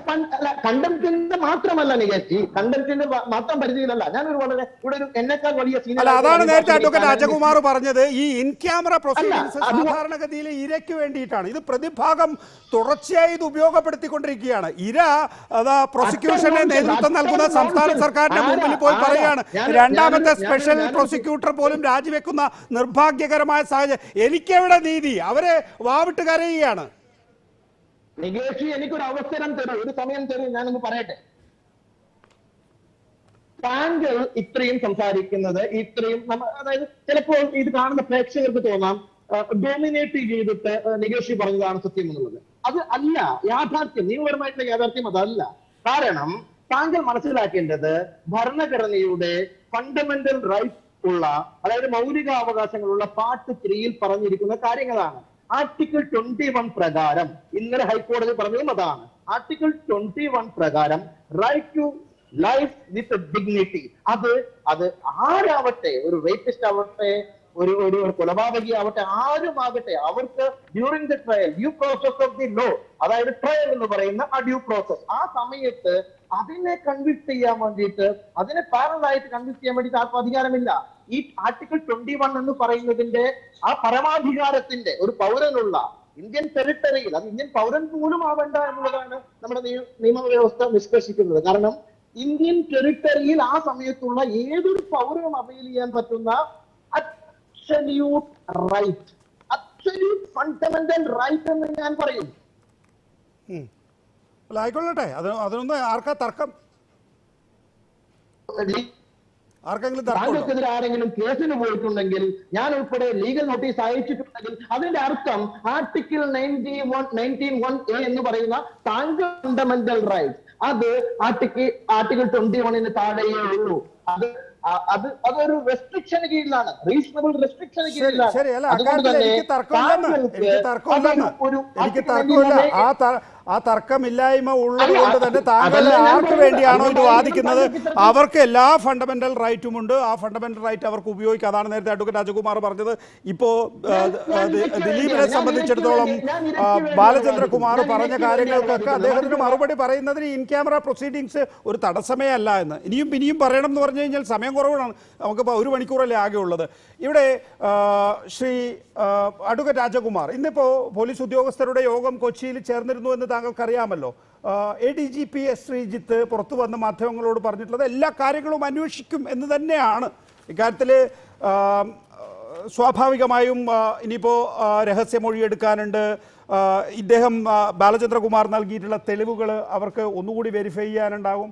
അക്കാര്യത്തിലൊരു വിശദമായ അന്വേഷണം നടക്കട്ടെ, അതെല്ലാം പരിശോധിക്കുമെന്ന് പറഞ്ഞ സ്ഥിതിക്ക് നമ്മൾ ഇനിയിപ്പോൾ നോക്കൂ, ഈ കോടതിയെ സംബന്ധിച്ചിടത്തോളം കോടതി വ്യക്തമാക്കി കഴിഞ്ഞല്ലോ, നിങ്ങൾക്ക് തുടരന്വേഷണം നടത്തണമെങ്കിൽ അതിനൊരു തടസ്സവുമില്ല.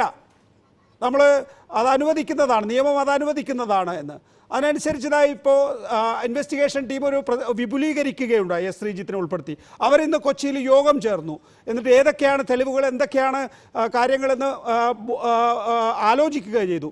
ഇനിയിപ്പോൾ സ്വാഭാവികമായിട്ടും ദിലീപിനെ വീണ്ടും ചോദ്യം ചെയ്യണോ തുടങ്ങിയ കാര്യങ്ങൾ, അതിനാവശ്യമായിട്ടുള്ള മെറ്റീരിയൽ അവർ സംഘടിപ്പിച്ചുകൊണ്ടിരിക്കുകയാണ്. അങ്ങനെ എല്ലാ വശങ്ങളും അന്വേഷിക്കുമെന്ന് വ്യക്തമാകുന്നു എന്ന് പറയുമ്പോൾ ഇത് കാര്യങ്ങൾ മുന്നോട്ട് പോകുന്നുണ്ട്. ഞാൻ നേരത്തെ പാർവതി തിരുവോത്തിനോട് പറഞ്ഞ പോലെ ഇത് മുന്നോട്ട് പോകാൻ ബുദ്ധിമുട്ടാണെന്നുള്ളത് ഒരു വാചകം മാത്രമാണ്. അതിനപ്പുറത്ത് മുന്നോട്ട് പോകുന്നുണ്ട് കാര്യങ്ങൾ.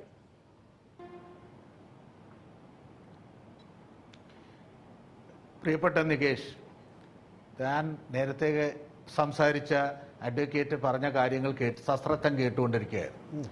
ആർട്ടിക്കിൾ 21 എന്ന് പറയുന്ന കാര്യം നമ്മുടെ രാജ്യത്തെ കുറ്റവാളികളാണ് ഇപ്പോൾ ഏറ്റവും കൂടുതൽ ഉപയോഗിക്കുന്നത്. പാവപ്പെട്ട സാധുക്കളുടെ ആർട്ടിക്കിൾ 21 റൈറ്റ് നിഷേധിച്ചവരാണ് ഇന്ന് ആർട്ടിക്കിൾ 21ന്റെ റൈറ്റിനായിട്ട്. കള്ളനെ കള്ളനെന്ന് വിളിച്ചാൽ കള്ളനെ ഡിഫമേഷൻ ആവില്ല എന്ന് കണ്ടെത്തിയിട്ടുള്ള കോടതിയുള്ള രാജ്യം. ജസ്റ്റിഫിക്കേഷൻ ബൈ ട്രൂത്ത് ഡിഫമേഷനിൽ ഒരു ട്രൂത്താണ്, ഒരു ഡിഫൻസാണ്, അത് ഡിഫമേഷൻ അല്ല. ഇനി അദ്ദേഹത്തിന്റെ അറിവിലേക്ക് ഒരു കാര്യം കൂടെ പറയാം. ഇൻ ക്യാമറ പ്രൊസീഡിങ്സിന്റെ കാര്യങ്ങൾ ലംഘിച്ചാൽ അതിന് കോടതി ഒരു പ്രത്യേക വകുപ്പ് ശിക്ഷ പറയുന്നുണ്ട്. അങ്ങനെ പ്രത്യേകിച്ച് ശിക്ഷ പറയുന്ന കഴിഞ്ഞാൽ അത് വിചാരിച്ചാൽ ഇൻ ക്യാമറ പ്രൊസീഡിങ്സിന്റെ ലംഘനമാണെങ്കിൽ അത് കണ്ടംപ്റ്റ് ഓഫ് കോർട്ടിന്റെ പരിധിയിൽ വരില്ല. അദ്ദേഹത്തിന് വേണമെങ്കിൽ അതിനോട് അനുബന്ധിച്ച സുപ്രീം കോടതി വിധികൾ ഞാൻ അയച്ചു കൊടുക്കാം. ആ രീതിയിലുള്ള അദ്ദേഹത്തിന്റെ അറിവുകളെല്ലാം അദ്ദേഹം ഒന്ന് പുനഃപരിശോധിക്കട്ടെ. ഇത് കണ്ടംപ്റ്റ് ആണ് പറഞ്ഞിരിക്കുന്നത്. കണ്ടംപ്റ്റ് ആണ് പറഞ്ഞിരിക്കുന്നത് മാത്രമല്ല, refer the contempt to the honourable court of Kerala എന്നാണ്. സെക്ഷൻ 4 ഹൈക്കോടതിയിലേക്ക് റെഫർ ചെയ്യാനാണ് വിചാരണ കോടതിയോട് ആവശ്യപ്പെട്ടിരിക്കുന്നത്. അതെ, അത് ഈ വിചാരണ കോടതിക്ക് നമ്മുടെ നിയമം അനുസരിച്ച് കണ്ടംപ്റ്റ് ഓഫ് കോർട്ട്സ് ആക്ട് അനുസരിച്ച് ഹൈക്കോടതിയാണ് കണ്ടംപ്റ്റ് കീഴ്ക്കോടതികളിൽ കണ്ടംപ്റ്റ് നടന്നിട്ടുണ്ടോ എന്ന് തീരുമാനിക്കുന്നത്. നിങ്ങൾ ഒരു കാര്യം മനസ്സിലാക്കുക, A judge can commit contempt of his own court എന്ന് വിധിന്യായം എഴുതിയിട്ടുള്ള കോടതിയുണ്ട് നമ്മുടെ രാജ്യത്ത്. നമ്മുടെ സുപ്രീം കോടതിയുടെ വിധിയാണ് ഞാൻ പറയുന്നത്. ആ judge can commit contempt of hits on court അന്ന് പറഞ്ഞിട്ടുണ്ട്. അപ്പോൾ അങ്ങനെ കോടതിക്ക് റെഫർ ചെയ്യാനുള്ള പരിധിയിൽ വരുന്ന കാര്യം കോടതിക്ക് അകത്ത് നടക്കുന്ന കണ്ടംപ്റ്റിനെ സംബന്ധിച്ചാണ്. കോടതിയുടെ പുറത്ത് നടക്കുന്ന കാര്യത്തെ സംബന്ധിച്ച് ഇൻ ക്യാമറ പ്രൊസീഡിങ്സ് വയലേഷൻ ആണെങ്കിൽ അത് ശിക്ഷിക്കുന്നതിന് പ്രത്യേക വകുപ്പുണ്ട്. അത് കണ്ടംപ്റ്റ് ഓഫ് കോർട്ട് ആക്ടിന്റെ പരിധിയിൽ വരില്ല എന്നുള്ള ലീഗൽ ഒപ്പീനിയനാണ് എനിക്കുള്ളത്. 2, ഇവിടെ സംബന്ധിച്ചിടത്തോളം ഇത് ആരാണ് ഉപയോഗിക്കുന്നത്? ഈ കണ്ടംപ്റ്റ് എടുക്കണോ വേണ്ടയോ എന്ന് തീരുമാനിക്കുന്നത് ലോവർ കോടതിയാണ്. ആ കോടതിയാണ് അതിന്റെ പരമാധികാരി. അതിന്റെ രക്ഷാകവചം ഇപ്പോൾ ഒരു പ്രതി കയ്യിലെടുത്തിരിക്കുകയാണോ? എത്ര അപഹാസ്യമാണ്, അതെത്ര അപഹാസ്യമാണ്. പിന്നെ രണ്ടാമത്തെ കാര്യം, കണ്ടംപ്റ്റ് ഒക്കെ നടക്കട്ടെ, അതിനൊന്നും കുഴപ്പമൊന്നുമില്ല. കണ്ടംപ്റ്റില് പിന്നെ അടുത്ത ഒരു കാര്യം, ഇതിലെ അന്വേഷണം ഇപ്പോ വളരെ റെസ്ട്രിക്റ്റഡ്.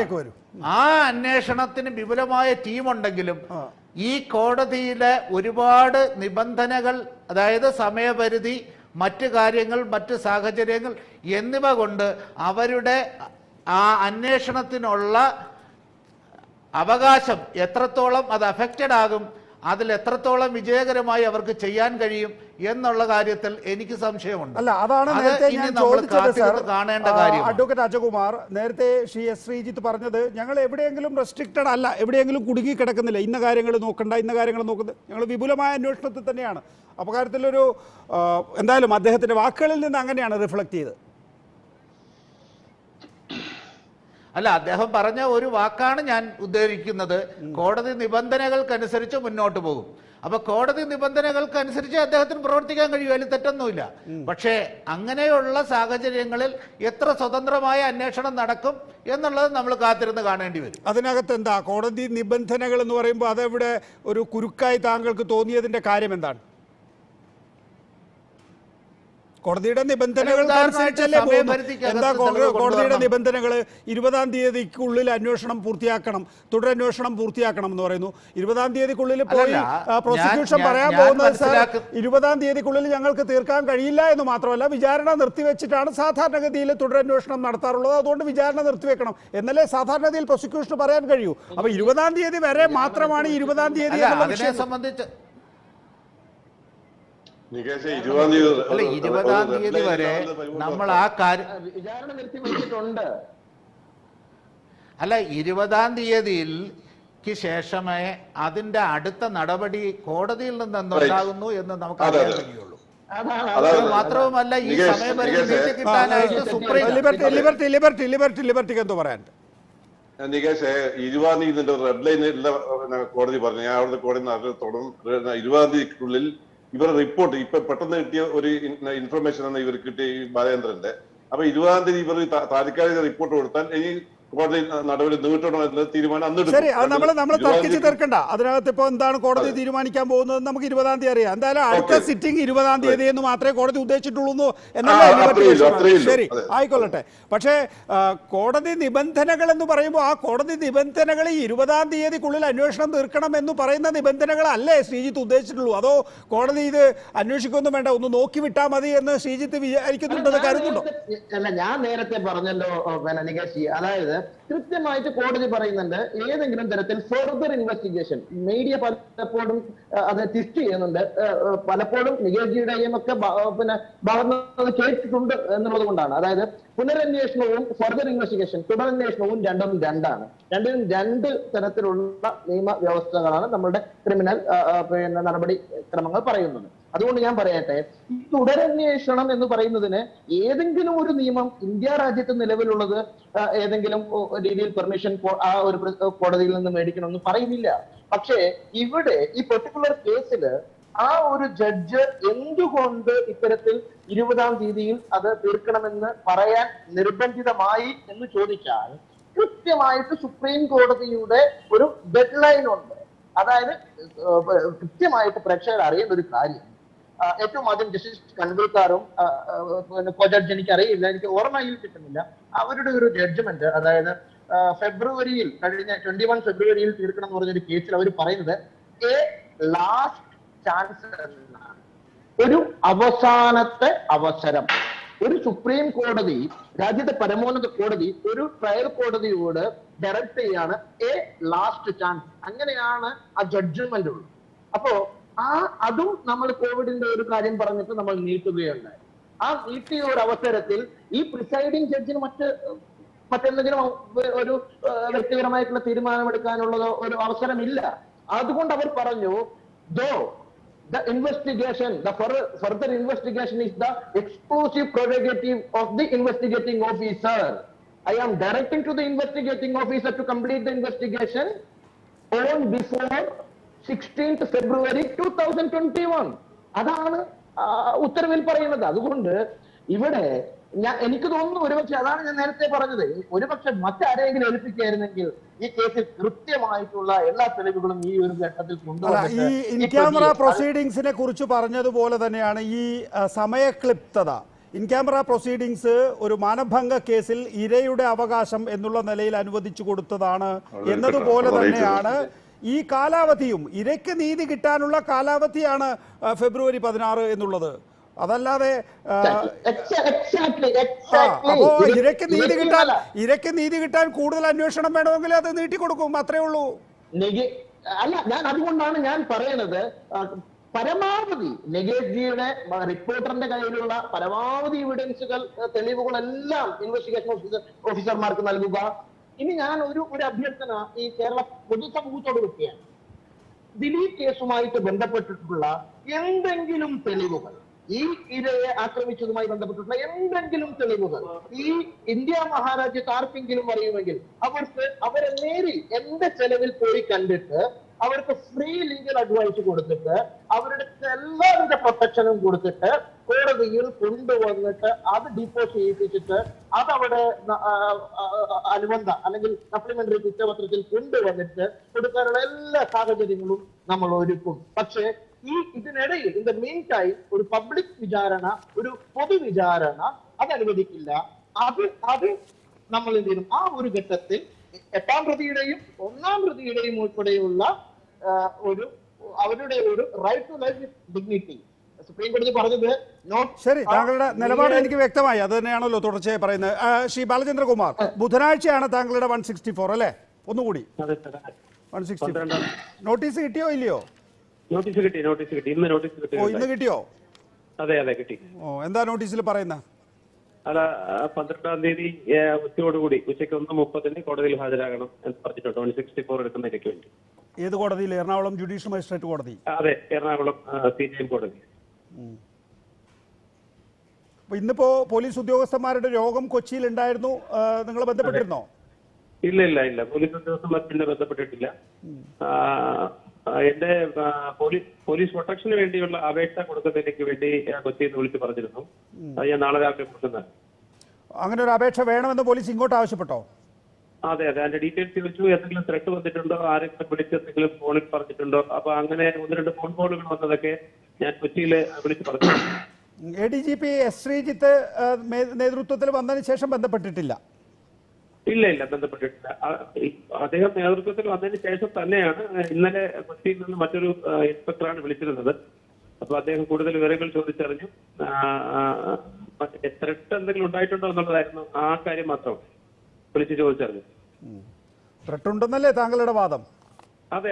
അല്ല, മറ്റാരെങ്കിലും വിളിച്ചിരുന്നു എന്ന് പറഞ്ഞു. അപ്പൊ ഇതിനിടയ്ക്ക് ഒരു സിനിമാ നിർമ്മാതാവ് എന്റെ ഒരു സുഹൃത്തിനെ വിളിച്ചിട്ട് എന്റെ വീട്ടിലേക്കുള്ള വഴിയൊക്കെ ചോദിച്ച് മനസ്സിലാക്കിയത് ശ്രദ്ധയിൽപ്പെട്ടിട്ട് അത് ഞാൻ പരാതിയായി പറഞ്ഞിട്ടുണ്ട്. താങ്കളുടെ അഡ്രസ്സും ഫോൺ നമ്പറും ഇപ്പോൾ അവൈലബിൾ ആണ് ആളുകൾക്ക്? അതെ, അവൈലബിൾ ആണ്. എന്നാലും വീട്ടിലേക്ക് വരുന്ന കൃത്യമായിട്ടുള്ള റൂട്ട് എന്റെ ഒരു സുഹൃത്തിനോട് അദ്ദേഹം വിളിച്ച് ചോദിച്ചു. അപ്പൊ അങ്ങനെ അതൊരു ഭയം വന്നിട്ട് ഞാനത് റിപ്പോർട്ട് ചെയ്യുകയും ചെയ്തു. പോലീസ് സംരക്ഷണം വേണം എന്നുള്ള അഭിപ്രായമാണ്? അതെ, തീർച്ചയായിട്ടും പോലീസ് സംരക്ഷണം വേണം സാർ. അത് പോലീസ് സംരക്ഷണം ഇല്ലാതെ ഞാൻ പോവുകയില്ല. മൂവ് ചെയ്യാൻ ഭയമുണ്ട് പോലീസ് സംരക്ഷണം ഇല്ലാതെ? അതെ. അതായത് ബുധനാഴ്ച 164 പോകുന്നത് പോലും പോലീസ് സംരക്ഷണത്തോടു കൂടിയേ പറ്റൂ? തീർച്ചയായിട്ടും ഞാനത് അപേക്ഷ നാളെ രാവിലെ കൊടുക്കുന്നുണ്ട്. അത്തരത്തിലൊരു ഭയത്തിന് ഇങ്ങനെ ഒരു ജീവിതത്തിൽ അർത്ഥമുണ്ടോ? അത് അനുഭവിക്കുന്നവർക്കല്ലേ സാർ അറിയിക്കും. എന്റെ ഭയം മറ്റുള്ളവരോട് പറഞ്ഞാൽ മനസ്സിലാക്കില്ല. അല്ല, ലിബർട്ടി അതിനകത്ത് പറയട്ടെ. ലിബർട്ടി എന്താ പറയാൻ പോട്ടോ? അല്ല, നികേഷിനത് പറയാം. അത് അനുഭവിക്കുന്ന കുട്ടിക്ക് നല്ല ഭയമുണ്ട്. നികേഷ്, ഒരു കാര്യം ഉറപ്പാണ്. ഞാൻ ആ ശബ്ദം കേട്ട്, ദിലീപിന്റെ ശബ്ദം കേട്ട്, ദിലീപിന്റെ ശബ്ദം തന്നെയാണ്. 1000 പ്രാവശ്യം പറഞ്ഞാലും ആ ശബ്ദം ഒരിക്കലും മാറാൻ പോകുന്നില്ല. ദിലീപിന്റെ ശബ്ദം തന്നെ. ആ ശബ്ദത്തിന്റെ ഒരു വിറയലുണ്ട്. അവർ ഭയത്തോടെയാണ് സംസാരിക്കുന്നത്. അതും സത്യമാണ്. ഏത് ശബ്ദം? എത്രയോ മാസങ്ങൾ ദിലീപിന്റെ നിങ്ങളുടെ വോയിസ് തുടക്കത്തിൽ വോയിസ് ഇന്നത്തെ അത് കറക്റ്റായിട്ട് ദിലീപിന്റെ ശബ്ദത്തിലെ അതിലല്ല. ദിലീപ് സംസാരിക്കുമ്പോ ദിലീപ് അതിനകത്ത് ബാലചന്ദ്രകുമാറിനെ എങ്ങനെയെങ്കിലും തന്റെ മുന്നിൽ എത്തിക്കാൻ വേണ്ടിയിട്ടുള്ള ഒരു ഉദ്യോഗമാണ്, അല്ലാതെ വിറയലല്ല അത്. കാരണം ബാലചന്ദ്രകുമാർ ഒരു ഭീഷണിയോടുകൂടിയാണ് ദിലീപിനോട് അവസാനത്തെ കോൺവെർസേഷൻ അവസാനിപ്പിച്ചിരിക്കുന്നത്. അപ്പൊ ദിലീപിനെ സംബന്ധിച്ചിടത്തോളം ബാലചന്ദ്രകുമാറിനെ ഒന്ന് എത്തിക്കണം. അതിനുള്ള ഒരു ഊന്നൽ അതിനകത്തുണ്ട്.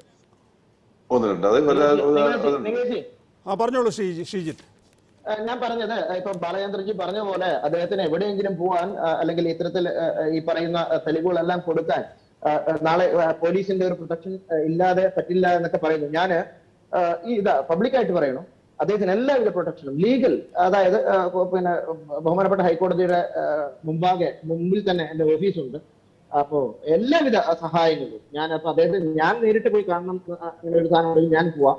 എന്തെങ്കിലും അദ്ദേഹത്തെ കോടതി കൊണ്ടുവരിക എന്നുള്ളത് തന്നെ എന്നെപ്പോലുള്ള ആളുകൾ, കാരണം ഞാനിങ്ങനെ ആവർത്തിച്ച് ഇരയുടെയും അതുപോലെ തന്നെ അക്യൂഷന്റെ ഒക്കെ ഇതിനു വേണ്ടി നിൽക്കുകയാണല്ലോ, അല്ലെ ഒരു ജസ്റ്റിസ് ഡെലിവർ ചെയ്യണം, കൃത്യമായിട്ടുള്ള ഒരു ജസ്റ്റിസ് ഉണ്ടാവണം എന്ന് പറയുന്നത്. അതുകൊണ്ട് ബാലചന്ദ്രജിക്ക് ഇത് ഡിപ്പോസ് ചെയ്യാൻ വേണ്ടി പോകാൻ വേണ്ടിയിട്ട്, ഈ ഒരു സ്റ്റേറ്റ്മെന്റ് കൊടുക്കാൻ വേണ്ടി പോകാൻ വേണ്ടിയിട്ട് എന്തെങ്കിലും ഞാൻ വേണമെങ്കിൽ എന്നല്ല, തീർച്ചയായിട്ടും ഞാൻ പറയുന്നുണ്ട്, ഞാനൊരു ലെറ്ററും ഞാൻ എന്റെ ഒരു കപ്പാസിറ്റിയിൽ അയക്കുന്നുണ്ട്.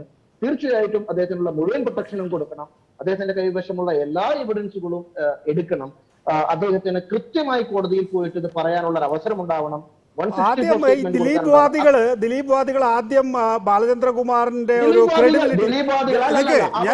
ഞാനൊന്ന് പറഞ്ഞു തീർക്കട്ടെ. ദിലീപ് വാദികൾ ആദ്യം ഈ ബാലചന്ദ്രകുമാറിന്റെ ക്രെഡിബിലിറ്റി തകർക്കാൻ വേണ്ടി ശ്രമം നടത്തി.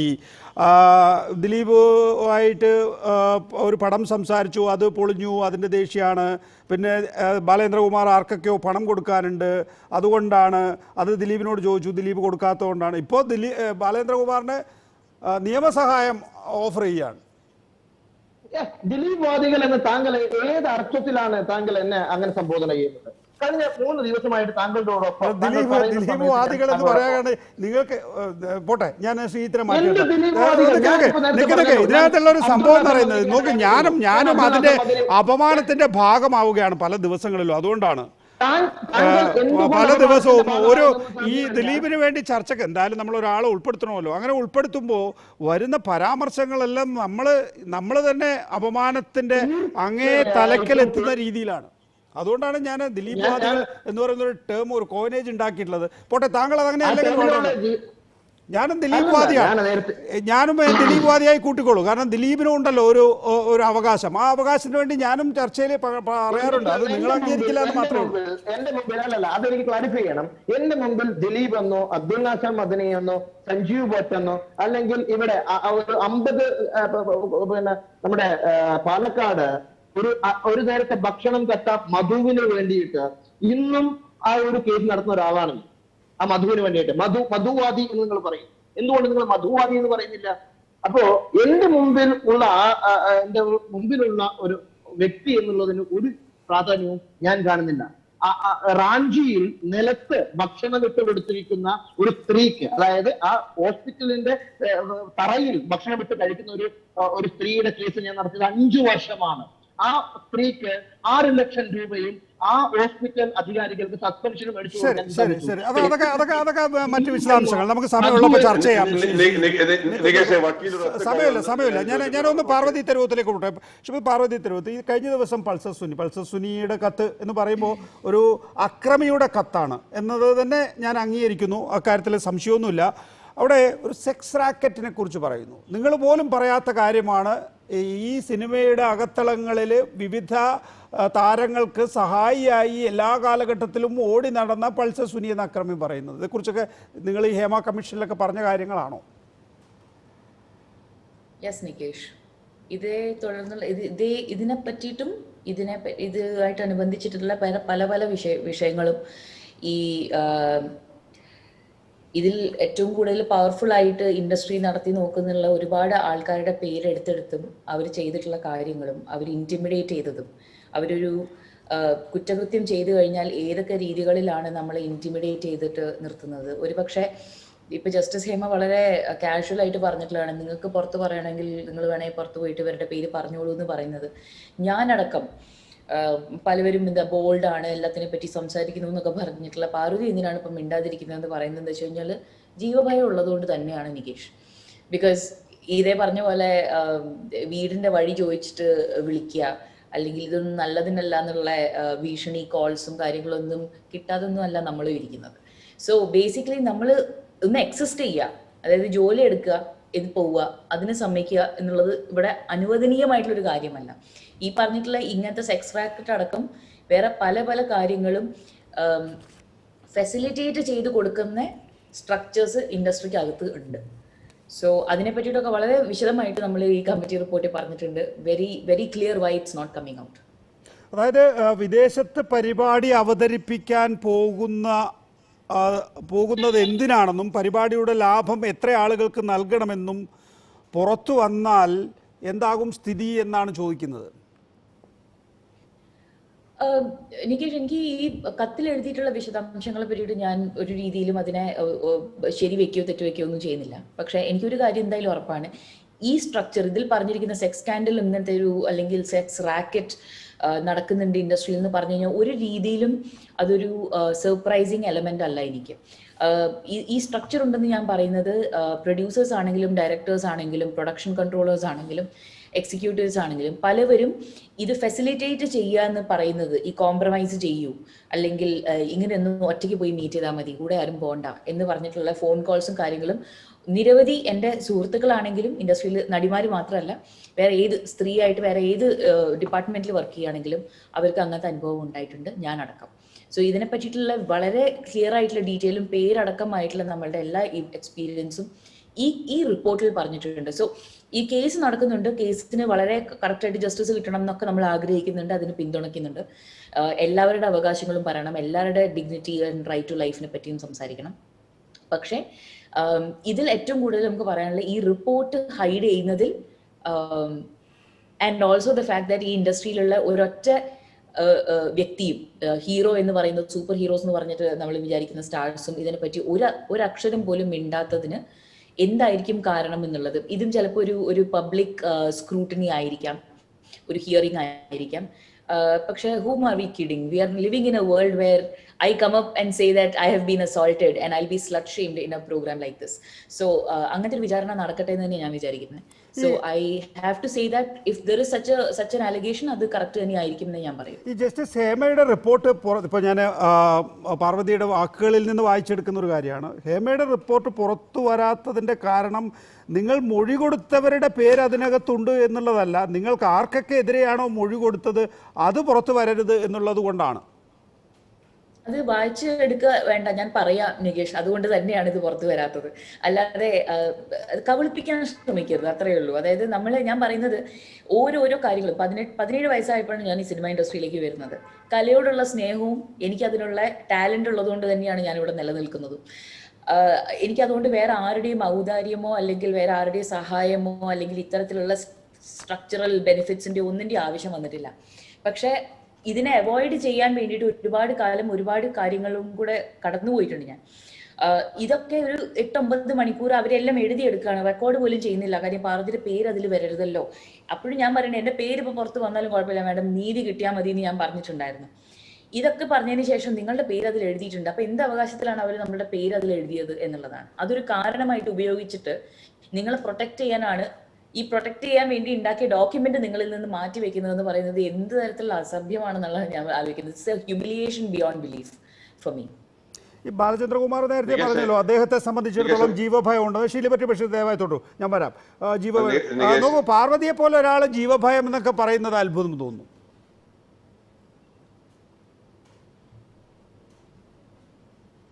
പാർവതിയോട് തന്നെ അല്ല, അത് I don't know why you are surprised about it. എനിക്ക് മീ ടു എന്ന് പറഞ്ഞിട്ടുള്ള മൂവ്മെന്റ് തിരമാലയായിട്ട് ഇങ്ങനെ അടിച്ചിങ്ങനെ പോയിക്കൊണ്ടിരിക്കുന്ന സമയത്ത് പലവരും പല കാര്യങ്ങളും തുറന്നു പറയുന്നുണ്ട്. പക്ഷെ എനിക്കൊരു പേര് പുറത്തെടുത്ത് പറയാൻ പറ്റാത്തതോ അല്ലെങ്കിൽ ഒരുപാട് കാലമായിട്ട് ഞാൻ എൻ്റെ കൂടെ വർക്ക് ചെയ്തിട്ടുള്ളതും അല്ലാതെയുമായിട്ടുള്ള ഈ ഫിലിം ഇൻഡസ്ട്രിയിൽ വർക്ക് ചെയ്തിട്ടുള്ള ഒരുപാട് സ്ത്രീകളോട് ഞാൻ സംസാരിച്ചിട്ടുണ്ട്. നമുക്ക് ഒരുമിച്ച് നിന്നാൽ വേണമെങ്കിൽ നമുക്ക് പുറത്ത് പറയാം എന്ന് പറഞ്ഞ എത്ര പേരുകളുണ്ട്, എല്ലാവർക്കും നടുങ്ങാൻ പറ്റുന്ന പേരുകളുണ്ട്. പക്ഷെ എനിക്ക് പറയാൻ പറ്റില്ല, ബിക്കോസ് എനിക്ക് ജീവഭയം ഉണ്ട്. അതിൽ ഞാൻ ഒരിക്കലും I am not going to feel bad about that. I know ഇതിന്റെ പിന്നിൽ നടക്കുന്നുള്ള ഒരു ഗൂഢാലോചനകളും കാര്യങ്ങളും എത്രയും പോവും. അത് listening to these voice notes and everything, anything can happen and I don't want to die doing that, but I will be here justice-ന് വേണ്ടി പോരാടിക്കൊണ്ട് തന്നെ ഇവിടെ ഇരിക്കും. ഇപ്പോൾ WCC രൂപീകരിക്കുന്ന, ഒരു മിനിറ്റ് സാർ ഞാൻ വരാം. WCC രൂപീകരിക്കുന്ന ഘട്ടത്തിൽ ഇപ്പോൾ പാർവതി ആയാലും പാർവതിയോടൊപ്പം ഉള്ള ആക്ടേഴ്സ് ആയാലും എല്ലാം തന്നെയും നിങ്ങളുടെ അവസരങ്ങൾ നഷ്ടപ്പെടുമെന്ന കാര്യത്തിൽ നിങ്ങൾക്കൊരു സംശയവും ഉണ്ടായിരുന്നില്ല ആ സമയത്ത്. എന്നിട്ടും നിങ്ങൾ അതിനോടൊപ്പം നിന്നു. ഇപ്പോൾ രമ്യ നമ്പീശനൊക്കെ കേരളത്തിൽ ജീവിക്കുന്ന ഒരു നടിയാണ്. അപ്പോൾ രമ്യ നമ്പീശൻ സിനിമയിലെ പൊടി പോലുമില്ല കണ്ടുപിടിക്കാൻ എന്നുള്ളതാണ്. അപ്പോൾ ഈ ഒരു ആഫ്റ്റർ എഫക്റ്റ് ഒക്കെ നിങ്ങൾ വിചാരിച്ചതല്ലേ? ആബ്സല്യൂട്ട്ലി വിചാരിച്ചതാണ്. പക്ഷെ ഇങ്ങനെയൊരു സംഭവം നമ്മളുടെ സുഹൃത്തിന് നടക്കുമ്പോൾ അത് കഴിഞ്ഞാൽ പിന്നെ അവസരങ്ങളാണോ അതോ ലൈഫ് വിത്ത് ഡിഗ്നിറ്റി ആണോ എന്നുള്ളതാണ്. ആ ഡിഗ്നിറ്റി ഇല്ലാത്തൊരു ലൈഫ് നമ്മൾ ആക്സെപ്റ്റ് ചെയ്യില്ല എന്ന് തീരുമാനിച്ചിട്ടുള്ള, നമുക്ക് അത് അഫോർഡ് ചെയ്യാൻ പറ്റുമോ ഇല്ലെന്ന് ചോദിച്ചു കഴിഞ്ഞാൽ അഫോർഡ് ചെയ്യാൻ പറ്റില്ല. നമുക്ക് എല്ലാവർക്കും ലൈവ്ലിഹുഡ് ഉണ്ട്, ബില്ലടക്കണം, ജീവിക്കണം, കാര്യങ്ങളുണ്ട്. വേറൊരു ജോലിയും അറിയില്ല. എനിക്ക് അഭിനയവും സിനിമയും മാത്രമേ അറിയുള്ളൂ, വേറെ ഒന്നിനും ഞാൻ ക്വാളിഫൈ ചെയ്തിട്ടില്ല. പക്ഷേ ഇക്കാര്യത്തിൽ നികേഷ് ഒരു തിരുത്തലുള്ള രമ്യയുടെ ടാലന്റ് മനസ്സിലാക്കിയിട്ടും രമ്യനെ വളരെയധികം സെലിബ്രേറ്റ് ചെയ്യുന്ന തമിഴ് ഫിലിം ഇൻഡസ്ട്രി ഉണ്ട്. If Ramya is not seen here, she is definitely Malayala സിനിമയിൽ എക്സാക്ട്ലി. ആൻഡ് അഗൈൻ നികേഷ് കഴിഞ്ഞ 5-6 സിനിമകളിലാണെങ്കിലും വേറെ എത്ര സിനിമകൾ ഞാൻ ചെയ്തിട്ടുണ്ടെങ്കിലും ഭൂരിപക്ഷം സിനിമകളും ബോക്സ് ഓഫീസ് ഹിറ്റ്സ് ആണ്. Why do you think I am not as busy as the other stars? I don't get as many phone calls from Malayalam film industry. Problematic ആണ്, വിസിൽ ബ്ലോവർ ആണ്. WCC വന്നിട്ടുണ്ട് എന്ന് പറയും. Film ഇൻഡസ്ട്രിയിൽ നമ്മൾ സെറ്റിൽ പോയാൽ തന്നെ പറയും, അയ്യോ ഒന്നും പറയരുത്, WCC ഇവിടെ ഉണ്ട്. അത് ആ പേടി ഇരിക്കുന്നത് നല്ലത് തന്നെയാണ്. കാര്യം ഒരു ഫിലിം ഇൻഡസ്ട്രിയിൽ IC വേണം, അതായത് ഒരു പ്രൊഡക്ഷൻ ഹൗസിൽ എന്തെങ്കിലും തരത്തിലുള്ള കംപ്ലയിന്റ് ഉണ്ടെങ്കിൽ ഒരു ഇന്റേണൽ കംപ്ലയിൻസ് കമ്മിറ്റി വേണം എന്ന് ചോദിക്കുമ്പോൾ ഇവിടുത്തെ അസോസിയേഷൻ WCC PIL ഫയൽ ചെയ്തിട്ട് നമ്മൾ റിപ്പറ്റേഷൻ ഫയൽ ചെയ്യുമ്പോൾ ഈ അസോസിയേഷൻസ് അതിന്റെ ആവശ്യമില്ല എന്ന് ഭയങ്കര കൺവിക്ഷനോടെ ഭയങ്കര സ്ട്രോങ് ആയിട്ട് അതിനെ എതിർക്കുന്നത് എന്തുകൊണ്ടാണ്? Why do you think they are so scared of having an internal compliance committee? പാർവതിയുടെ ശബ്ദത്തിൽ റിഗ്രറ്റ് ഉണ്ടാകലേ എന്ന് ഞാൻ ആഗ്രഹിക്കും. What regret about what? അല്ല, ഈ WCC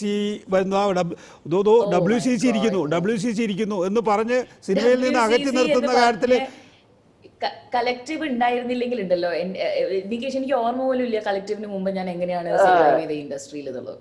നികേഷ്, ഈ ഒരു വെളിപ്പെടുത്തലുണ്ടല്ലോ, പാർവതിയുടെ ഈ ഒരു വെളിപ്പെടുത്തൽ ഞങ്ങൾ എല്ലാം തയ്യാറാണ്. നികേഷും കൂടെ തയ്യാറാവൂ. ഇതേ പിന്നിട്ടില്ല.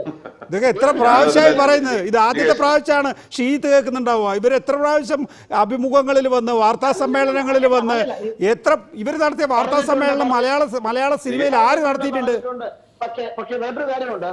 ഈ പാർവതിയെ പോലെ തന്നെ ഇവിടെ വന്ന് പറഞ്ഞിട്ടുള്ള ഇവരെക്കാൾ സീനിയർ ആയിട്ടുള്ള പല ആളുകളെയും നമ്മൾ ബന്ധപ്പെട്ടിരുന്നു കഴിഞ്ഞ കാലങ്ങളിലൊക്കെ. താങ്കൾ ഈ പറഞ്ഞ കാര്യങ്ങൾ ഉറച്ചു നിൽക്കാനും ഇതിന്റെ ഉള്ളറകളിലേക്ക് നമുക്ക് കടന്നു പോകാനുള്ള ഒരു സ്പേസ് ഉണ്ടാക്കാനുള്ള ഒരു റിക്വസ്റ്റ്, അതിനാണ് ജസ്റ്റിസ് ഹേമ കമ്മീഷൻ ഉണ്ടാക്കിയത്. അതിനകത്താണ് ഇവര് പോയി അവിടെ ഇരുന്നത്. ഇവര് മണിക്കൂറുകൾ ലിബർട്ടി ബഷീർ പറയും. ഒരു മിനിറ്റ് ഷീജിത്ത്, ലിബർട്ടി ബഷീറിന് അവസരം കുറവാണ്. നികേഷ്, നിങ്ങൾ ഈ ഭരണത്തിൽ സ്വാധീനമുള്ള വ്യക്തിയായതുകൊണ്ട് ഞാൻ പേഴ്സണലായിട്ട് പറയാം, എനിക്ക് സ്വാധീനമൊന്നുമില്ല. കാരണം തീർച്ചയായിട്ടും സംശയിക്കാത്ത കാര്യമാണ് ഈ കാര്യത്തിൽ. കഴിഞ്ഞ VS-ന്റെ കാലത്ത് അടൂർ ഗോപാലകൃഷ്ണന്റെ ഒരു കമ്മിറ്റി ഉണ്ടാക്കിയിട്ട്, ഇതേ ഹേമ കമ്മിറ്റി മാത്രമല്ല, അടൂർ ഗോപാലകൃഷ്ണന്റെ ഒരു കമ്മിറ്റി ഉണ്ടായിരുന്നു. ആ കമ്മിറ്റി ഒരു അത് ഇങ്ങനെ ഫയൽ കിടക്കിയത് കഴിഞ്ഞ 15 വർഷമായിട്ട്. നമ്മൾ നിരന്തരം മുഖ്യമന്ത്രിനെയും AK ബാലൻ മന്ത്രിയാക്കിയ സമയത്ത് നിരന്തരം അത് നടപ്പിലാക്കാൻ നോക്കിയിരുന്നു. അതിനുശേഷമാണ് ഹേമ കമ്മിറ്റി. ഹേമ കമ്മിറ്റിയിൽ നമ്മൾ പോയിട്ട് 48 മണിക്കൂർ 2 ദിവസം പോയിട്ട് മൊഴി കൊടുത്താണ്. അതും ആ സമയത്ത് തന്നെ നമ്മളെ മേഡത്തോട് ചോദിച്ചിട്ട് ഇതിങ്ങനെ പൊട്ടിക്കിടക്കുമെന്നില്ല. പക്ഷെ ഞാൻ പറയുന്നത് ഇതിന് ആരോ ഒരു വലിയ ശക്തി തടസ്സയിൽ നിൽക്കുന്നുണ്ട്. എന്റെ മുഖ്യമന്ത്രി നേരത്തെ പാർവതി തിരുവോത്ത് പറഞ്ഞല്ലോ, ഇതിനകത്ത് ഇരകളാകപ്പെടുന്നവരുടെ പേര് പുറത്തേക്ക് വരാതിരിക്കാൻ വേണ്ടിയാണ് ജസ്റ്റിസ് ഹേമ കമ്മീഷൻ റിപ്പോർട്ട് പുറത്തുവിടാത്തത് എന്നാണ് പറയുന്നത്. യഥാർത്ഥത്തിൽ ഇവരാർക്കെതിരെയാണോ ആരോപണം ഉന്നയിച്ചത് ആ പേരുകൾ പുറത്തു വരരുത് എന്ന ബോധ്യത്തിന്റെ അടിസ്ഥാനത്തിലാണ് ആ റിപ്പോർട്ട് പുറത്തുവിടാത്തത്. അല്ലല്ല, ആ റിപ്പോർട്ട് പുറത്തു വരുന്ന മറ്റുള്ള കമ്മീഷന്മാരില്ല. ആ റിപ്പോർട്ട് പറഞ്ഞതിന്റെ നിർദ്ദേശം നടപ്പിലാക്കാൻ വേണ്ടിയാണ്. അതിൽ പറഞ്ഞ നിർദ്ദേശങ്ങൾ നടപ്പിലാക്കാൻ വേണ്ടിയാണ് ഗവൺമെന്റ് റിപ്പോർട്ട് ആവശ്യപ്പെട്ടത്. അല്ലാണ്ട് ഈ നമ്മൾ കൊടുത്ത മൊഴികളിൽ നമ്മൾ പുറത്തിറക്കാൻ വേണ്ടി മറ്റുള്ള റിപ്പോർട്ട് മറ്റുള്ള കമ്മീഷന്മാരല്ല ഇത്. സാധാരണ ഇപ്പൊ നിങ്ങൾ കേസ് വന്ന ഒരു കമ്മീഷൻ വെക്കുന്നത് അതേമാതിരി അല്ല ഈ ഹേമ കമ്മീഷൻ. നമ്മൾക്ക് അങ്ങനെ ആയിരുന്നില്ല നമ്മൾ ആരും വിചാരിച്ചിരുന്നത്. അല്ല, തെറ്റാണ്. ഇപ്പം പാർവതി നിങ്ങൾ പറഞ്ഞ തെറ്റാണ്. അങ്ങനെ ഒരു പേര് പുറത്തു വരില്ല. അതിലുള്ള നിർദ്ദേശങ്ങൾ എന്തൊക്കെ ഈ ഫീമെയിൽ ആർട്ടിസ്റ്റിനെ സംരക്ഷിക്കാൻ വേണ്ടി എന്ത് വേണം, പ്രൊഡ്യൂസേഴ്സിനെ സംരക്ഷിക്കാൻ എന്ത് വേണം, തിയേറ്റർ ഓണേഴ്സിനെ സംരക്ഷിക്കാൻ എന്ത് വേണം, അങ്ങനെ നിർദ്ദേശങ്ങൾ കൊടുക്കാൻ പറ്റുന്ന അടൂർ കമ്മീഷൻ ആദ്യം വെച്ച്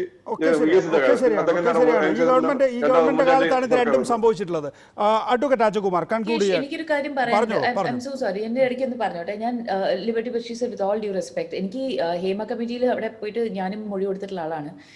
ഈ കമ്മീഷൻ ഫോം ചെയ്യാനുള്ള മെയിൻ ആയിട്ടുള്ള ഒരു കാരണം working conditions in Malayalam film industry പഠിക്കാൻ വേണ്ടിയിട്ടാണല്ലോ.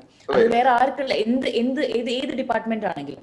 പക്ഷെ അതിൽ ഏറ്റവും കൂടുതൽ ഫോക്കസ് ആയിട്ടുള്ളത് സ്ത്രീകളുടെ വർക്കിംഗ് കണ്ടീഷൻസ് എന്താണെന്ന് പഠിക്കാൻ വേണ്ടി തന്നെയാണ്. കാര്യം ഇത് രൂപീകരിച്ച് 2017 ഈ ഒരു ഇൻസിഡന്റ് ഉണ്ടായതിനു ശേഷമാണ്. ശരിയാണ്, റൈറ്റ്. പക്ഷേ ഈ പേരുകൾ ഇതിൽ പറഞ്ഞിട്ടുണ്ട്. ശരിയാണ്, റെക്കമെൻഡേഷൻ താങ്കൾ പറഞ്ഞ കറക്റ്റാണ്. ഇതിൽ ഒരുപാട് റെക്കമെൻഡേഷൻസ് ഉണ്ട്. ഈ റെക്കമെൻഡേഷൻസ് വന്ന ഉടനെ നടപ്പിലാക്കുക എന്നുള്ളതല്ല, അതുമായിരുന്നില്ല അതിന്റെ പ്ലാൻ. റെക്കമെൻഡേഷൻസ് വന്നു കഴിഞ്ഞാൽ ഇതിലുള്ള സ്റ്റേക്ക് ഹോൾഡേഴ്സിനെ വിളിച്ച് ഇതിൽ ഏതാണ് ബെസ്റ്റ് പ്രാക്ടീസസ് എന്നുള്ളത് ഫോർമുലേറ്റ് ചെയ്ത് ഒരു എന്റർടൈൻമെന്റ് ലോ എന്നുള്ളൊരു ബില്ലെങ്കിലും നമുക്ക് ക്രിയേറ്റ് ചെയ്യാൻ പറ്റും എന്നുള്ള ഹോപ്പിലാണ്. അതൊക്കെ എവിടെയോ കിടക്കുന്ന സ്റ്റെപ്പാണ്. നമുക്ക് അവിടേക്ക് പോകാൻ പോലും പറ്റുന്നില്ല. കാര്യം എന്താ, ഇതിന്റെ അകത്ത് അവർ പേരെഴുതിയിട്ടുണ്ട് എന്നുള്ള ഒരു വളരെ വളരെ മീഗർ ആയിട്ടുള്ള ഒരു എക്സ്ക്യൂസ് പറഞ്ഞിട്ട് അവർക്ക് ഒരു അഡ്മിൻ ഒരു ലോജിസ്റ്റിക്കൽ കാര്യമാണ്. ലിബർട്ടി ബഷീറിന്റെ സെറ്റിൽ അത് നടപ്പാക്കി കൂടെ എന്നാണോ പാർവതി ചോദിക്കുന്നത്? അല്ല, ഞാൻ പറയുന്നത് അല്ല, എനിക്ക് അതായത് ഈ RTI അപ്ലൈ ചെയ്തിട്ടുള്ള വേറെ പലവർക്കും കിട്ടിയിട്ടുള്ള റെസ്പോൺസ് ഇത് കോൺഫിഡൻഷ്യൽ ആണ്. കാര്യം ഇതിൽ പറഞ്ഞിട്ടുള്ള സർവൈവേഴ്സ് സംസാരിച്ചിട്ടുള്ള സർവൈവേഴ്സിന്റെ പേര് ഇതിൽ പറഞ്ഞിട്ടുണ്ട്. അപ്പൊ അവരെ പ്രൊട്ടക്ട് ചെയ്യാനാണെന്ന്. എനിക്ക് ഏറ്റവും കൂടുതൽ ചോദ്യം ചോദിക്കാനുള്ളത് ജസ്റ്റിസ് ഹേമ എന്നോട് തുറന്നു പറഞ്ഞിട്ടുണ്ട് ഒരിക്കലും